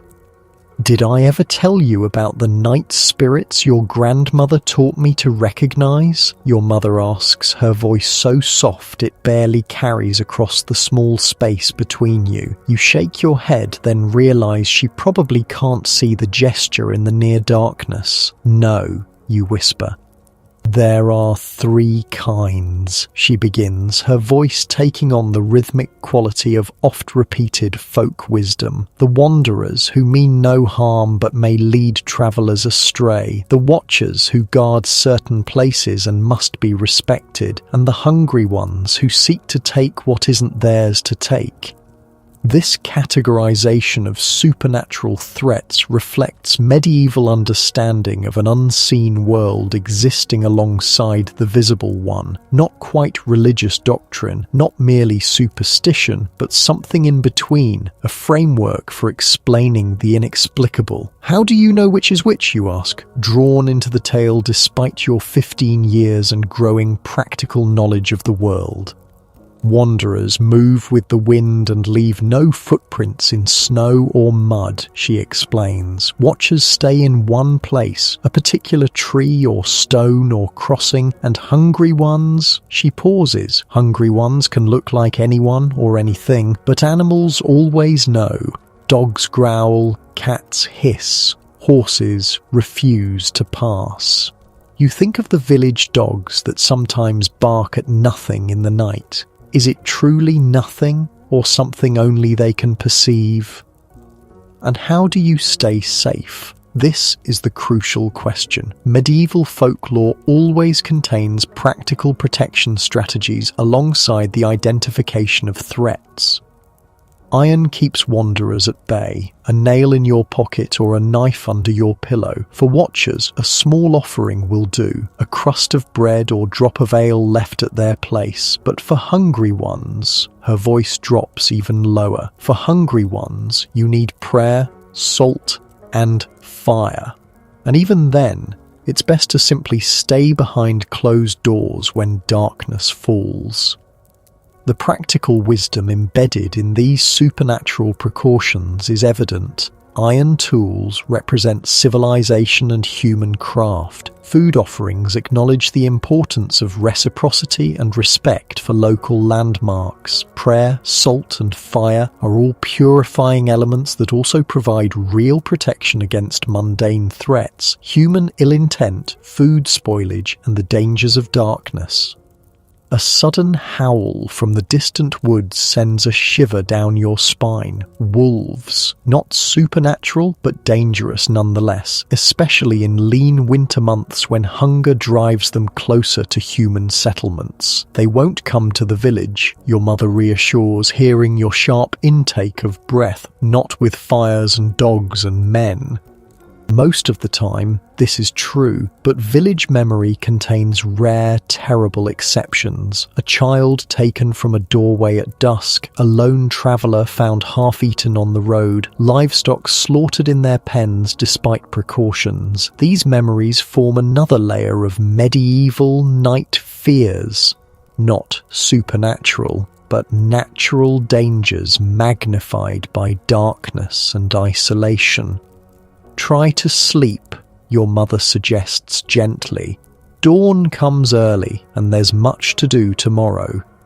You nod in the darkness, settling back onto your straw mattress. Outside, the night watchman's footsteps fade as he continues his rounds. Somewhere in the distance, an owl calls, a sound medieval folklore associates variously with wisdom, death omens, or simply good hunting.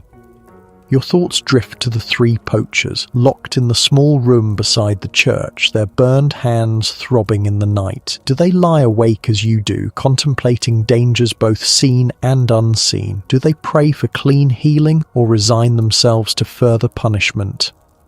Medieval justice, like medieval knights, contains elements both practical and mysterious. The ordeal by hot iron serves both as punishment and as appeal to divine judgment, pain and prayer intertwined in a system that acknowledges both worldly authority and spiritual power. As your mind wanders these paths, tiredness begins to reclaim you. Second sleep approaches, deeper than the first and typically lasting until dawn breaks. Your breathing slows, your thoughts grow less coherent, and the gentle sounds of your family fade into the background of consciousness.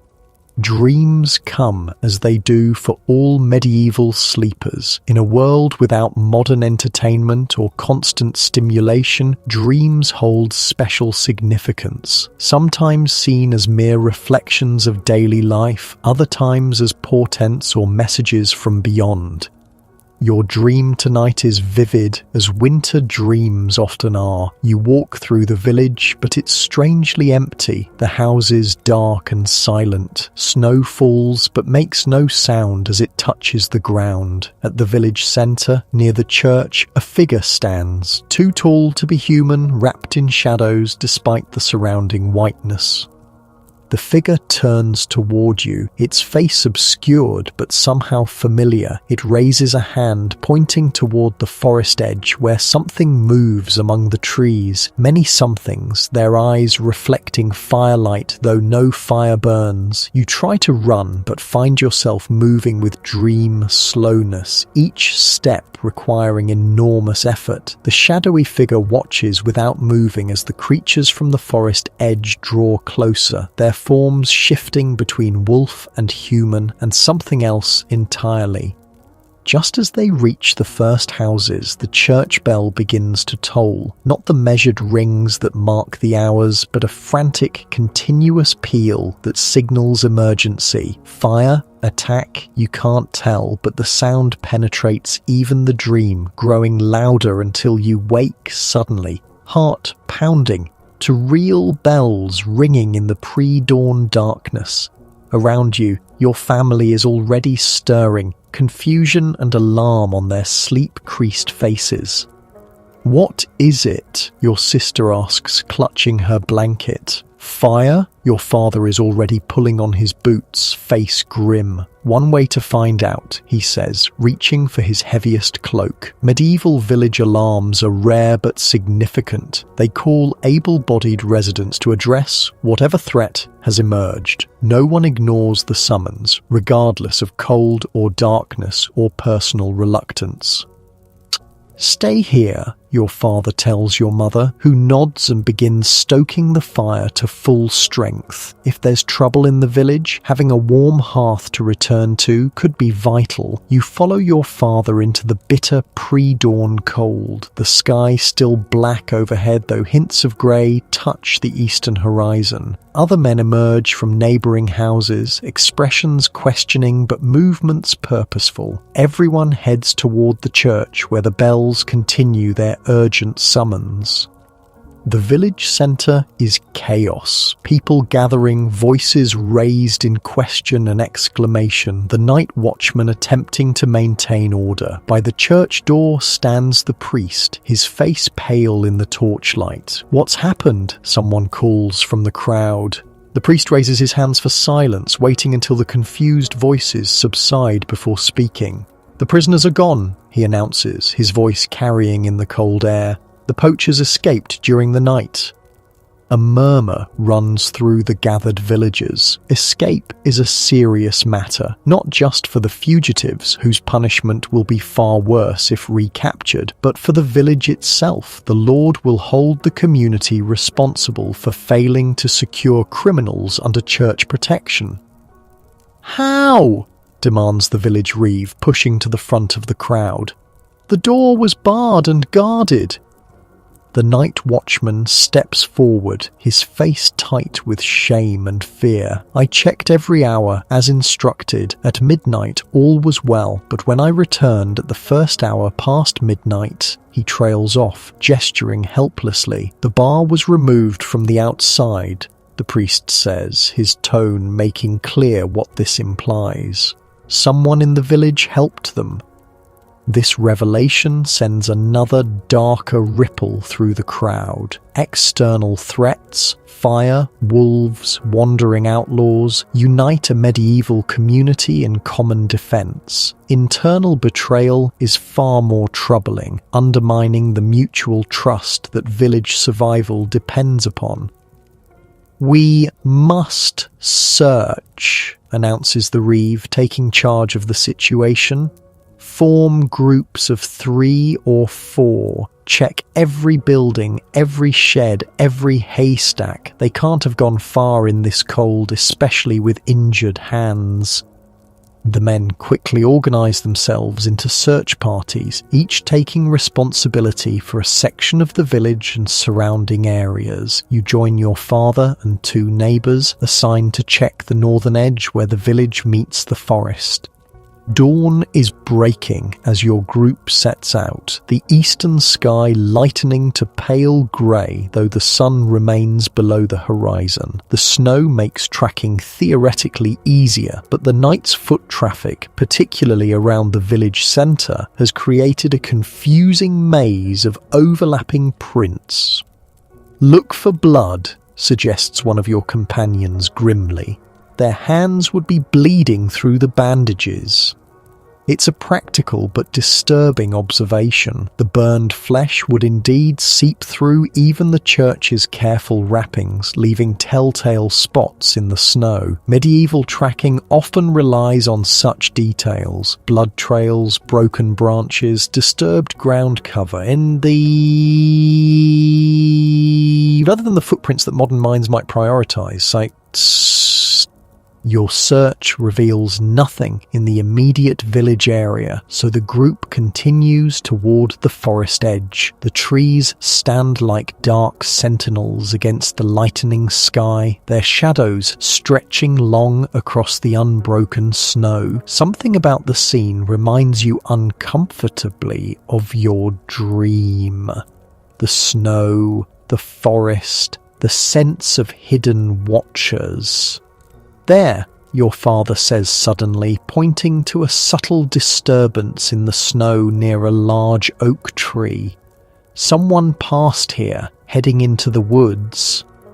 The signs are faint but readable to experienced eyes. A slight compression in the snow, a broken twig, a smear of something that might be blood on the tree's rough bark. Your group follows the trail cautiously, aware that cornered fugitives might be dangerous despite their injuries.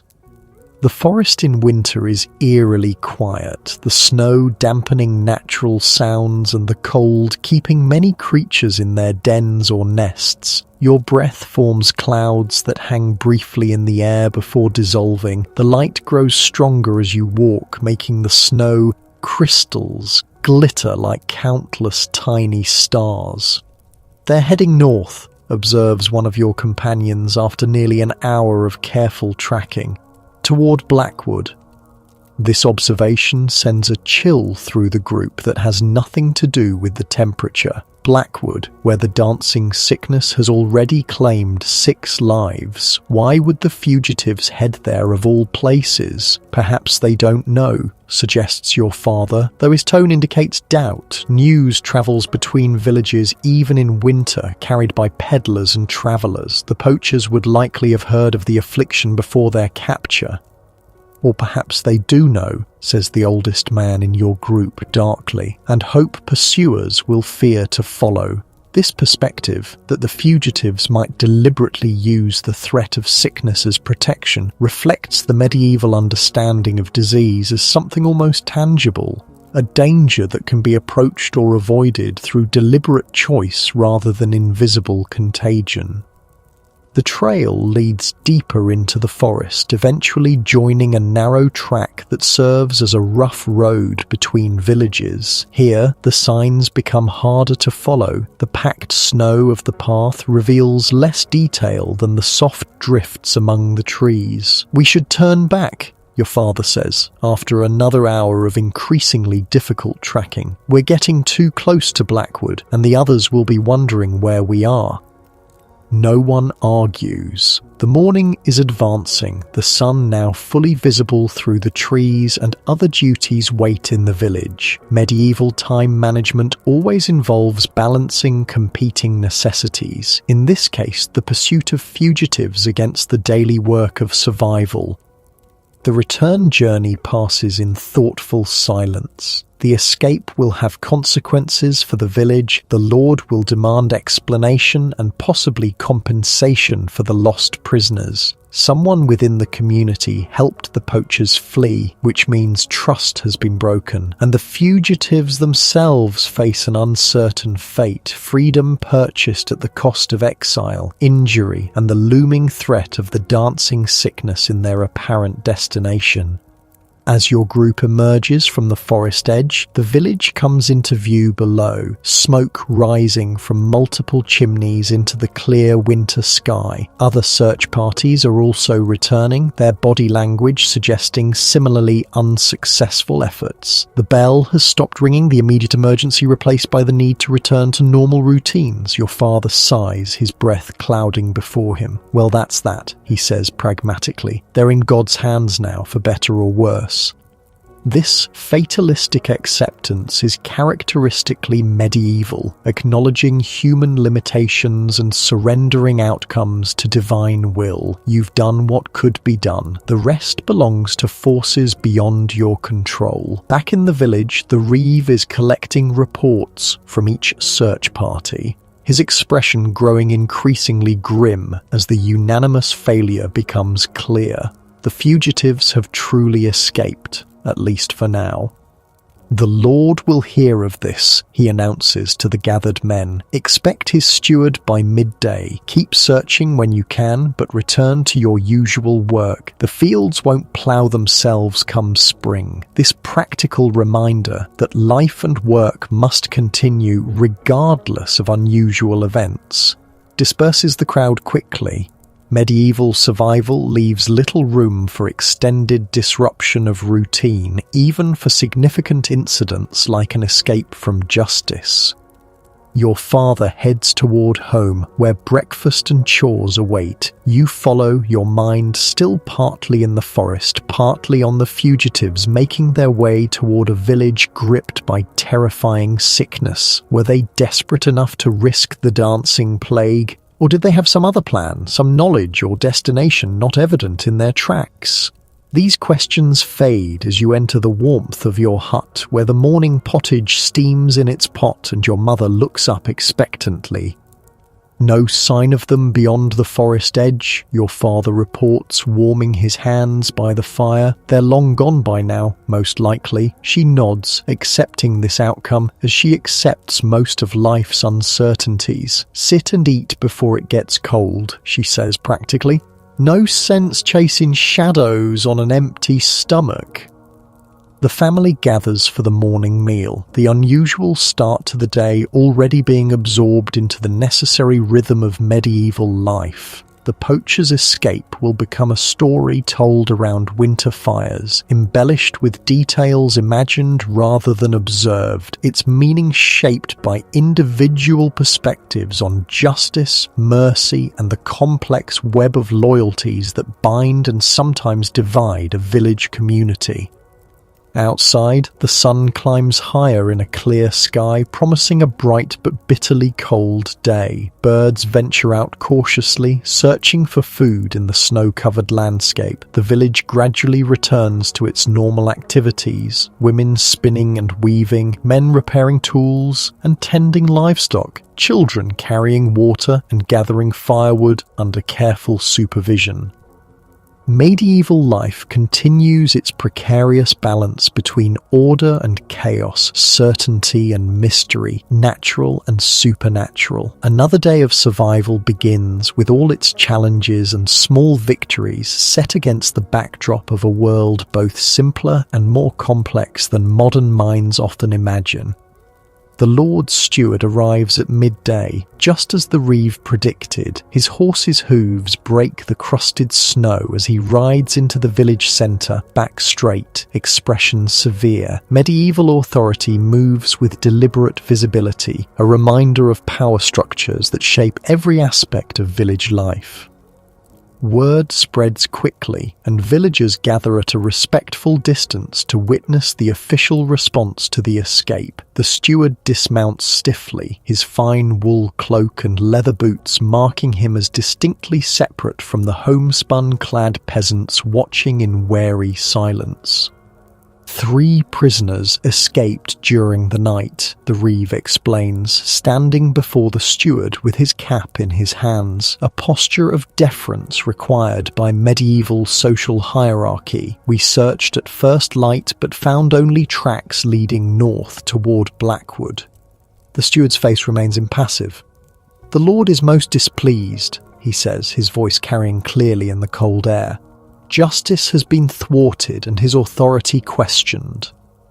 No one speaks. Medieval punishment often extends beyond individual wrongdoers to encompass entire communities deemed responsible for maintaining order. The question hanging in the frosty air is what form this collective punishment will take. The cost of the escaped prisoners will be divided among all households, the steward announces finally. 1 silver penny per family to be collected before the next full moon. A ripple of relief passes through the gathered villagers. Financial penalty is far preferable to physical punishment or increased labour service. Still, 1 silver penny represents a significant burden for families already stretching limited resources through the winter months. Additionally, the steward continues, the night watchman will receive 10 lashes for his negligence, and the village must provide 2 additional men for the Lord's household guard until the prisoners are recaptured. This harsher component of the punishment draws no visible reaction from the assembled villagers. Medieval faces learn early to hide thoughts that might be deemed rebellious or ungrateful. The designated watchman accepts his sentence with the same stoic resignation that characterizes much of peasant response to authority. Not approval, but acknowledgement that resistance is both futile and dangerous. The steward departs soon after delivering his judgment, leaving the village to absorb and adjust to these new demands on its resources. The reeve calls for volunteers for the household guard. Young men without families are preferred, as their absence will cause less disruption to essential agricultural work. Your family returns home to discuss the financial penalty in private. 1 silver penny, the same coin your father spent on salt just days ago, must somehow be found again before the full moon. We can sell the honey, your mother suggests practically, and perhaps 1 of the rabbit furs. Your father nods, mentally calculating values against necessities. The small fishing net might bring something too, he adds. We can make another before spring.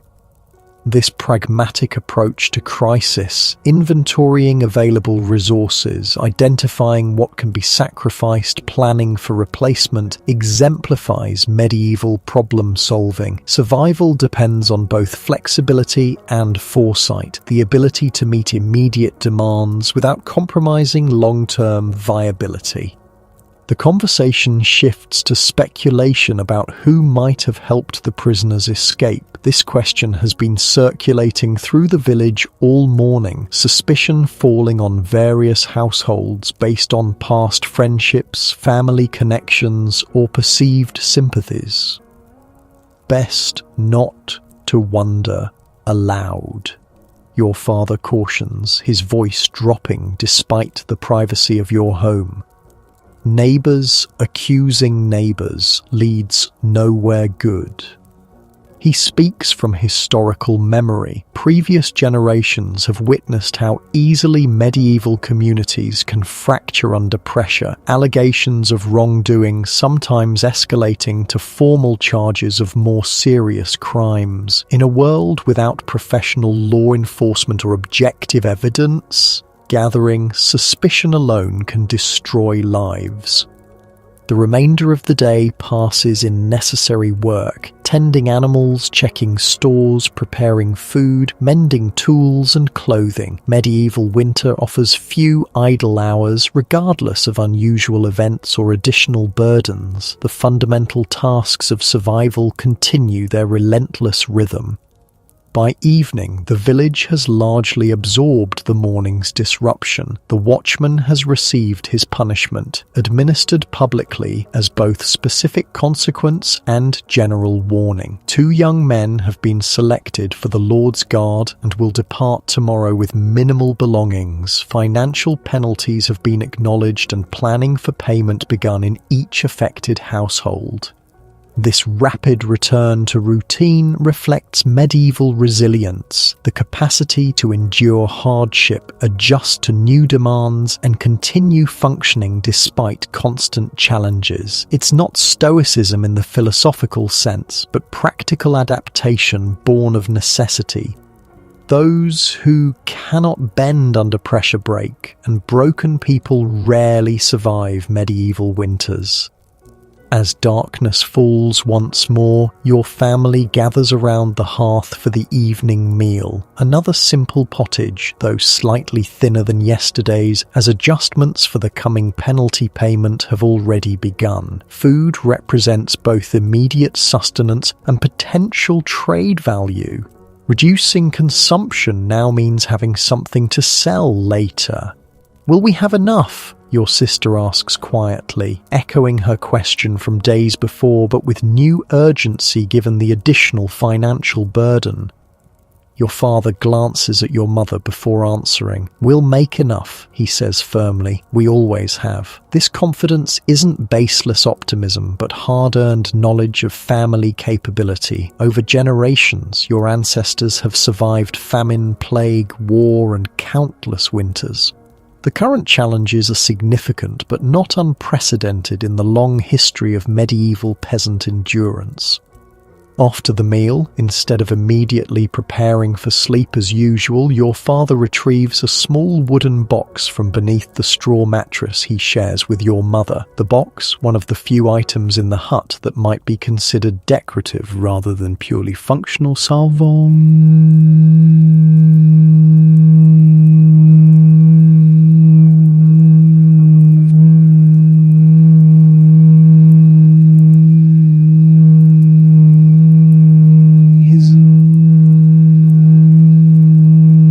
Rather decades ago, simple geometric patterns adorning its lid and sides. The family watches with interest as he opens it carefully. Inside lie the household's few treasures: a small silver cross that belonged to your grandmother, a smooth river stone with a natural hole through its center, believed to ward off nightmares, a tiny knife with an intricately carved bone handle, and a folded piece of parchment so old the creases have nearly worn through.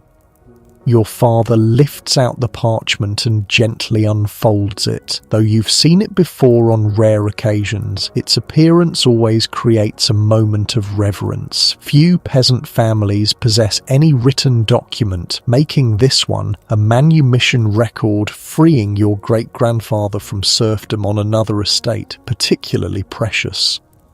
Our family has not always lived here, your father begins, his voice taking on the rhythmic quality used for important oral histories. 6 generations ago, our ancestor Godwin worked land near Winchester, bound to the soil as a serf with no right to leave or change his lord. The familiar story unfolds, how Godwin saved the Lord's young son from drowning in a spring flood, how the grateful nobleman granted freedom as reward, how the family eventually travelled north and settled in your current village as free tenants rather than bound serfs.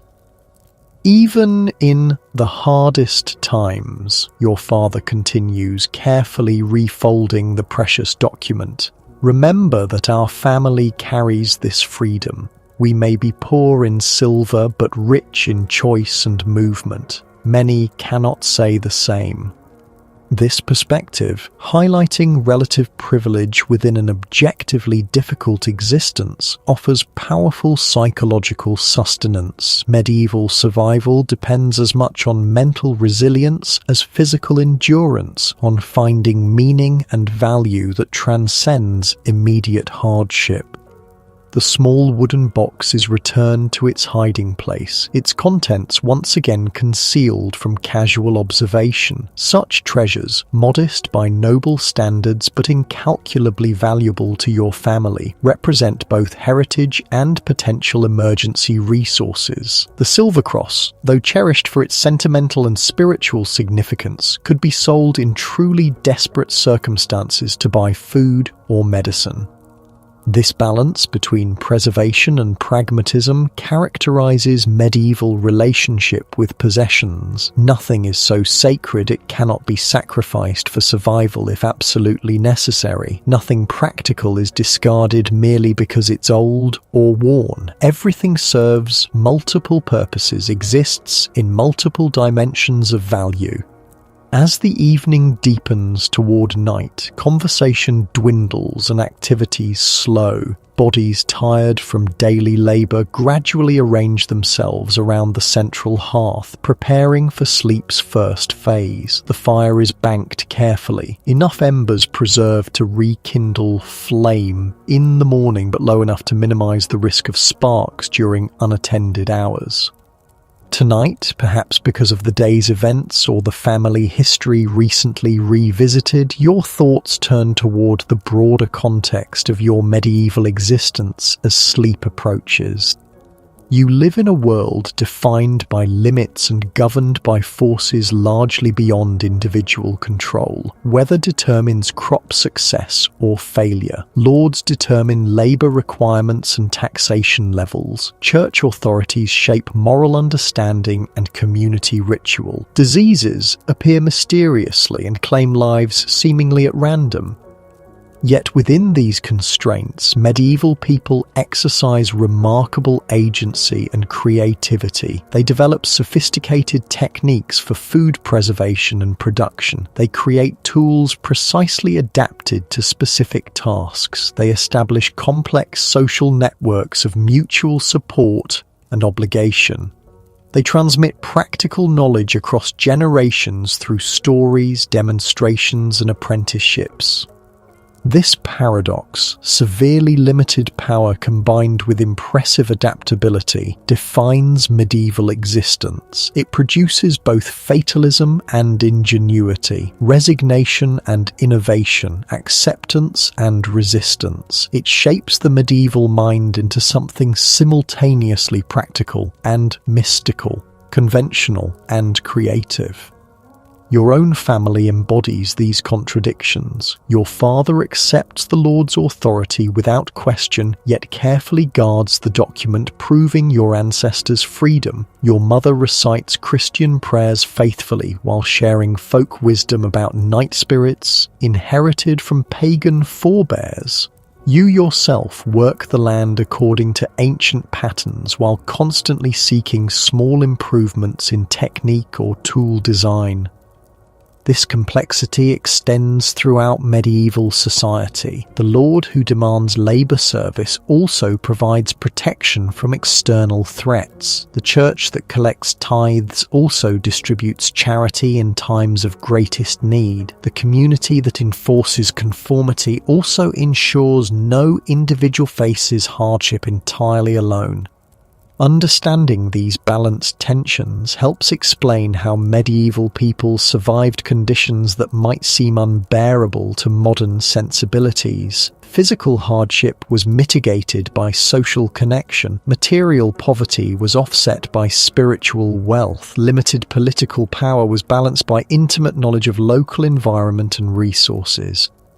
As your consciousness drifts toward first sleep, these reflections merge with more immediate awareness, the warmth of family bodies nearby, the faint glow of banked embers, the familiar smells of wood smoke and straw and unwashed wool. Medieval sleep arrives differently than its modern counterpart, not as escape from daily reality, but as continuation, the mind and body remaining attuned to environment even in rest.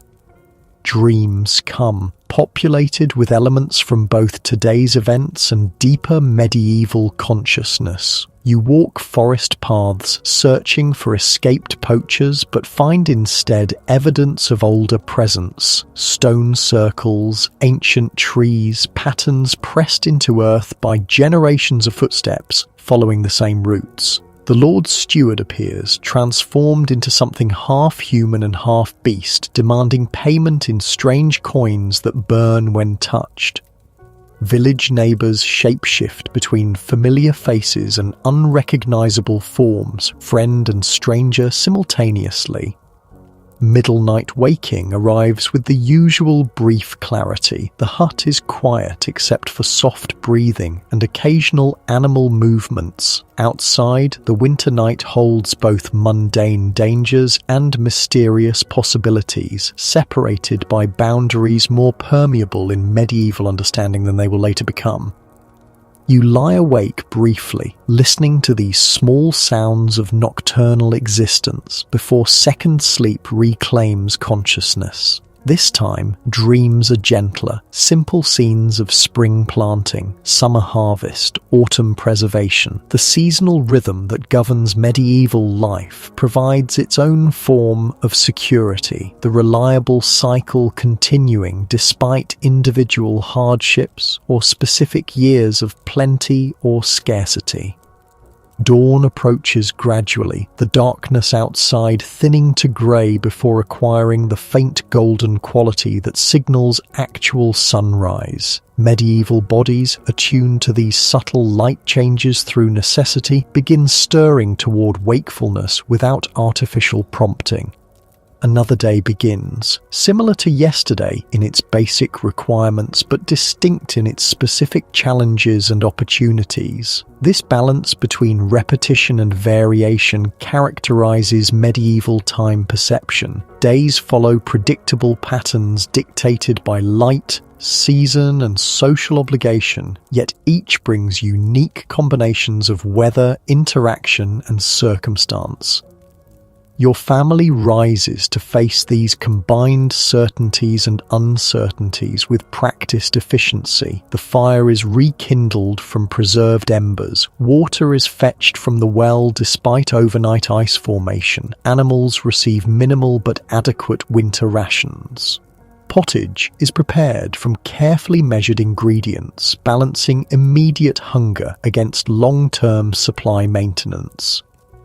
Medieval morning conversation focuses primarily on practical matters: which household member will handle which essential tasks, what resources require most urgent attention, how weather might impact planned activities. Yet beneath this pragmatic surface runs deeper awareness of community relationships, spiritual obligations, and historical continuity. "I'll check with Edwin about combining honey stores for market," your father says while pulling on patched leather boots. "He mentioned having some to sell yesterday. Together we might get a better price from the travelling merchant."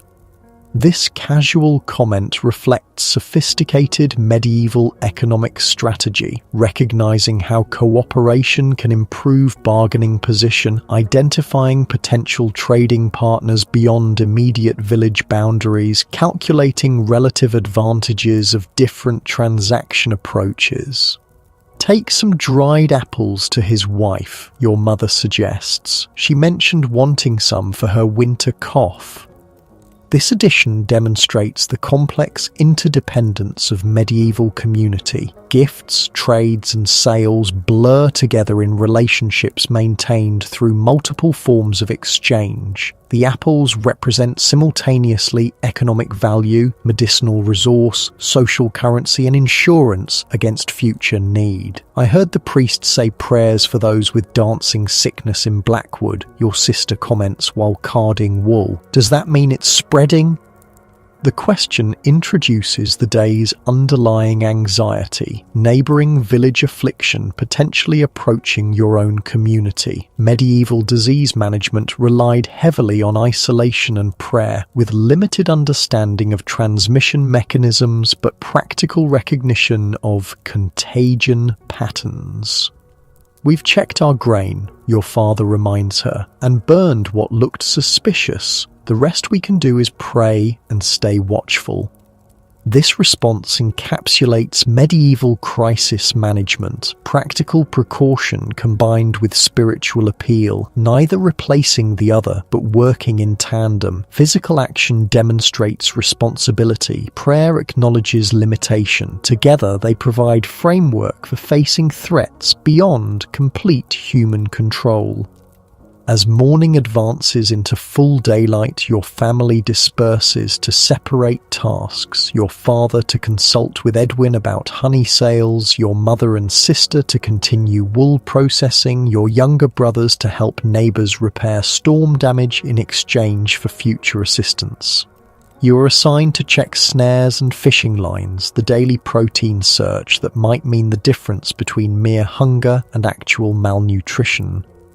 The snow crunches beneath your feet as you follow familiar paths through forest edge and along the partially frozen stream. Medieval winter offers strange beauty alongside its dangers. Crystalline formations decorating bare branches, animal tracks telling stories of nocturnal journeys, momentary sunbreaks creating diamond-like sparkle across untouched snowfields. Your mind wanders as you check each empty snare, resetting with fresh bait and adjusted positioning. You think about the escaped poachers, now presumably near or within Blackwood Village. You wonder about the dancing sickness and whether prayers might actually protect against its spread.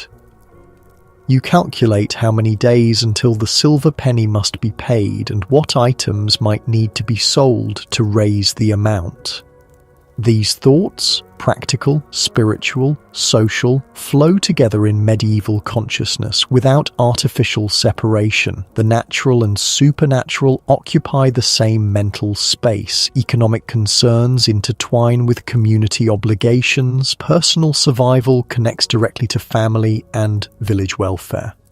At the final snare location, you find unexpected success. A large hare caught cleanly by the neck, its white winter coat stained red where the simple trap did its work. The meat will feed your family for 2 days at least, while the pelt adds to saleable resources for meeting the Lord's penalty payment.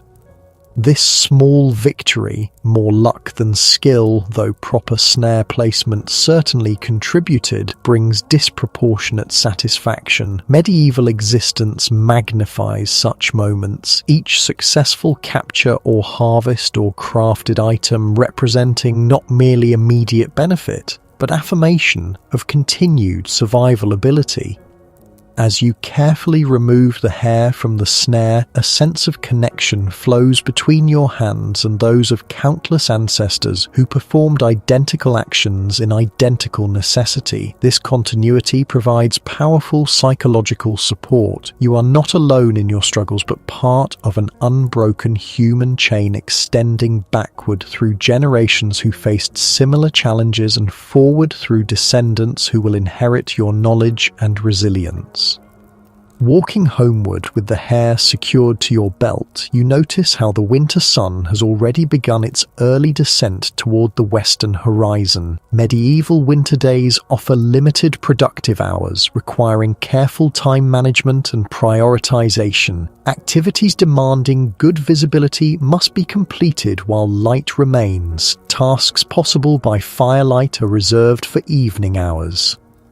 The village comes into view, smoke rising from each dwelling into the clear afternoon sky. Despite its poverty and precariousness, the site evokes profound belonging. This small collection of humble structures represents security, identity, and continuity, concepts as vital to medieval well-being as physical necessities. Your family receives the hair with quiet appreciation rather than excessive celebration. Medieval emotions typically display moderation. Neither exaggerated joy nor dramatic despair serves survival purposes. The success is acknowledged, the resource appropriately valued, but work continues without interruption. The merchant comes tomorrow, your father informs you, while inspecting the hare's pelt. Edwin has agreed to combine honey supplies. With this fur added, we should raise half the payment amount at least. This planning illustrates medieval economic adaptation, identifying multiple small resources that together might meet larger obligations. No single item or activity provides complete security. Survival depends on diverse approaches and contingency awareness. As daylight fades toward evening, the family once again gathers around the central hearth. The hare simmers in the cooking pot, its rich aroma filling the small space. Everyone contributes to necessary tasks: mending clothing, carving wooden implements, processing wool, sorting dried herbs, while sharing observations from the day's separate activities. This evening routine represents medieval life's fundamental rhythm: dispersal for specialized work, followed by reconvening for shared sustenance and communication. The pattern balances individual contribution against collective benefit, autonomy against interdependence, specialized knowledge against common purpose. Darkness falls completely outside, bringing the familiar transition to nighttime consciousness. Medieval evenings without artificial light naturally encourage inward focus, quieter voices, smaller movements, greater attention to subtle sounds and sensations. The fire's flickering illumination creates both practical visibility and hypnotic visual interest, its dancing shadows performing on rough walls like primitive entertainment. As your family settles into sleep positions around the banked hearth, your thoughts drift toward the fundamental resilience that defines medieval survival. Despite harsh conditions, limited resources, rigid social structures, and constant physical challenges, people not only endure, but create meaning, beauty, and connection. They develop sophisticated agricultural techniques precisely adapted to local soil and climate conditions. They craft tools with remarkable ingenuity using available materials. They establish complex social networks balancing competition with cooperation. They transmit practical knowledge through generations while remaining adaptable to changing circumstances. This resilience, physical, psychological, social, spiritual, represents humanity's fundamental survival strength. The medieval period, often portrayed as uniformly dark and desperate, actually demonstrates incredible human capacity for adaptation and perseverance. As sleep approaches, your awareness gradually shifts from medieval hardship to modern comfort. The straw mattress beneath you transforms into a supportive memory foam surface. The smoky hut becomes a temperature-controlled bedroom. The constant background worry about food security fades into modern abundance. Yet something valuable remains from your medieval journey: appreciation for simple comforts, recognition of human adaptability, connection to historical continuity, and gratitude for both material and social resources that support well-being. Medieval people survived through community, knowledge, adaptability, and resilience, qualities that remain relevant across centuries of technological change. Their experience reminds us that human strength exists not despite limitation, but often because of it, constraints fostering creativity and challenges building capacity. As you drift towards sleep in your modern bed, far from the medieval hardships you've witnessed, perhaps you carry this wisdom forward, the recognition that comfort is relative, survival is collective, and resilience comes in many forms.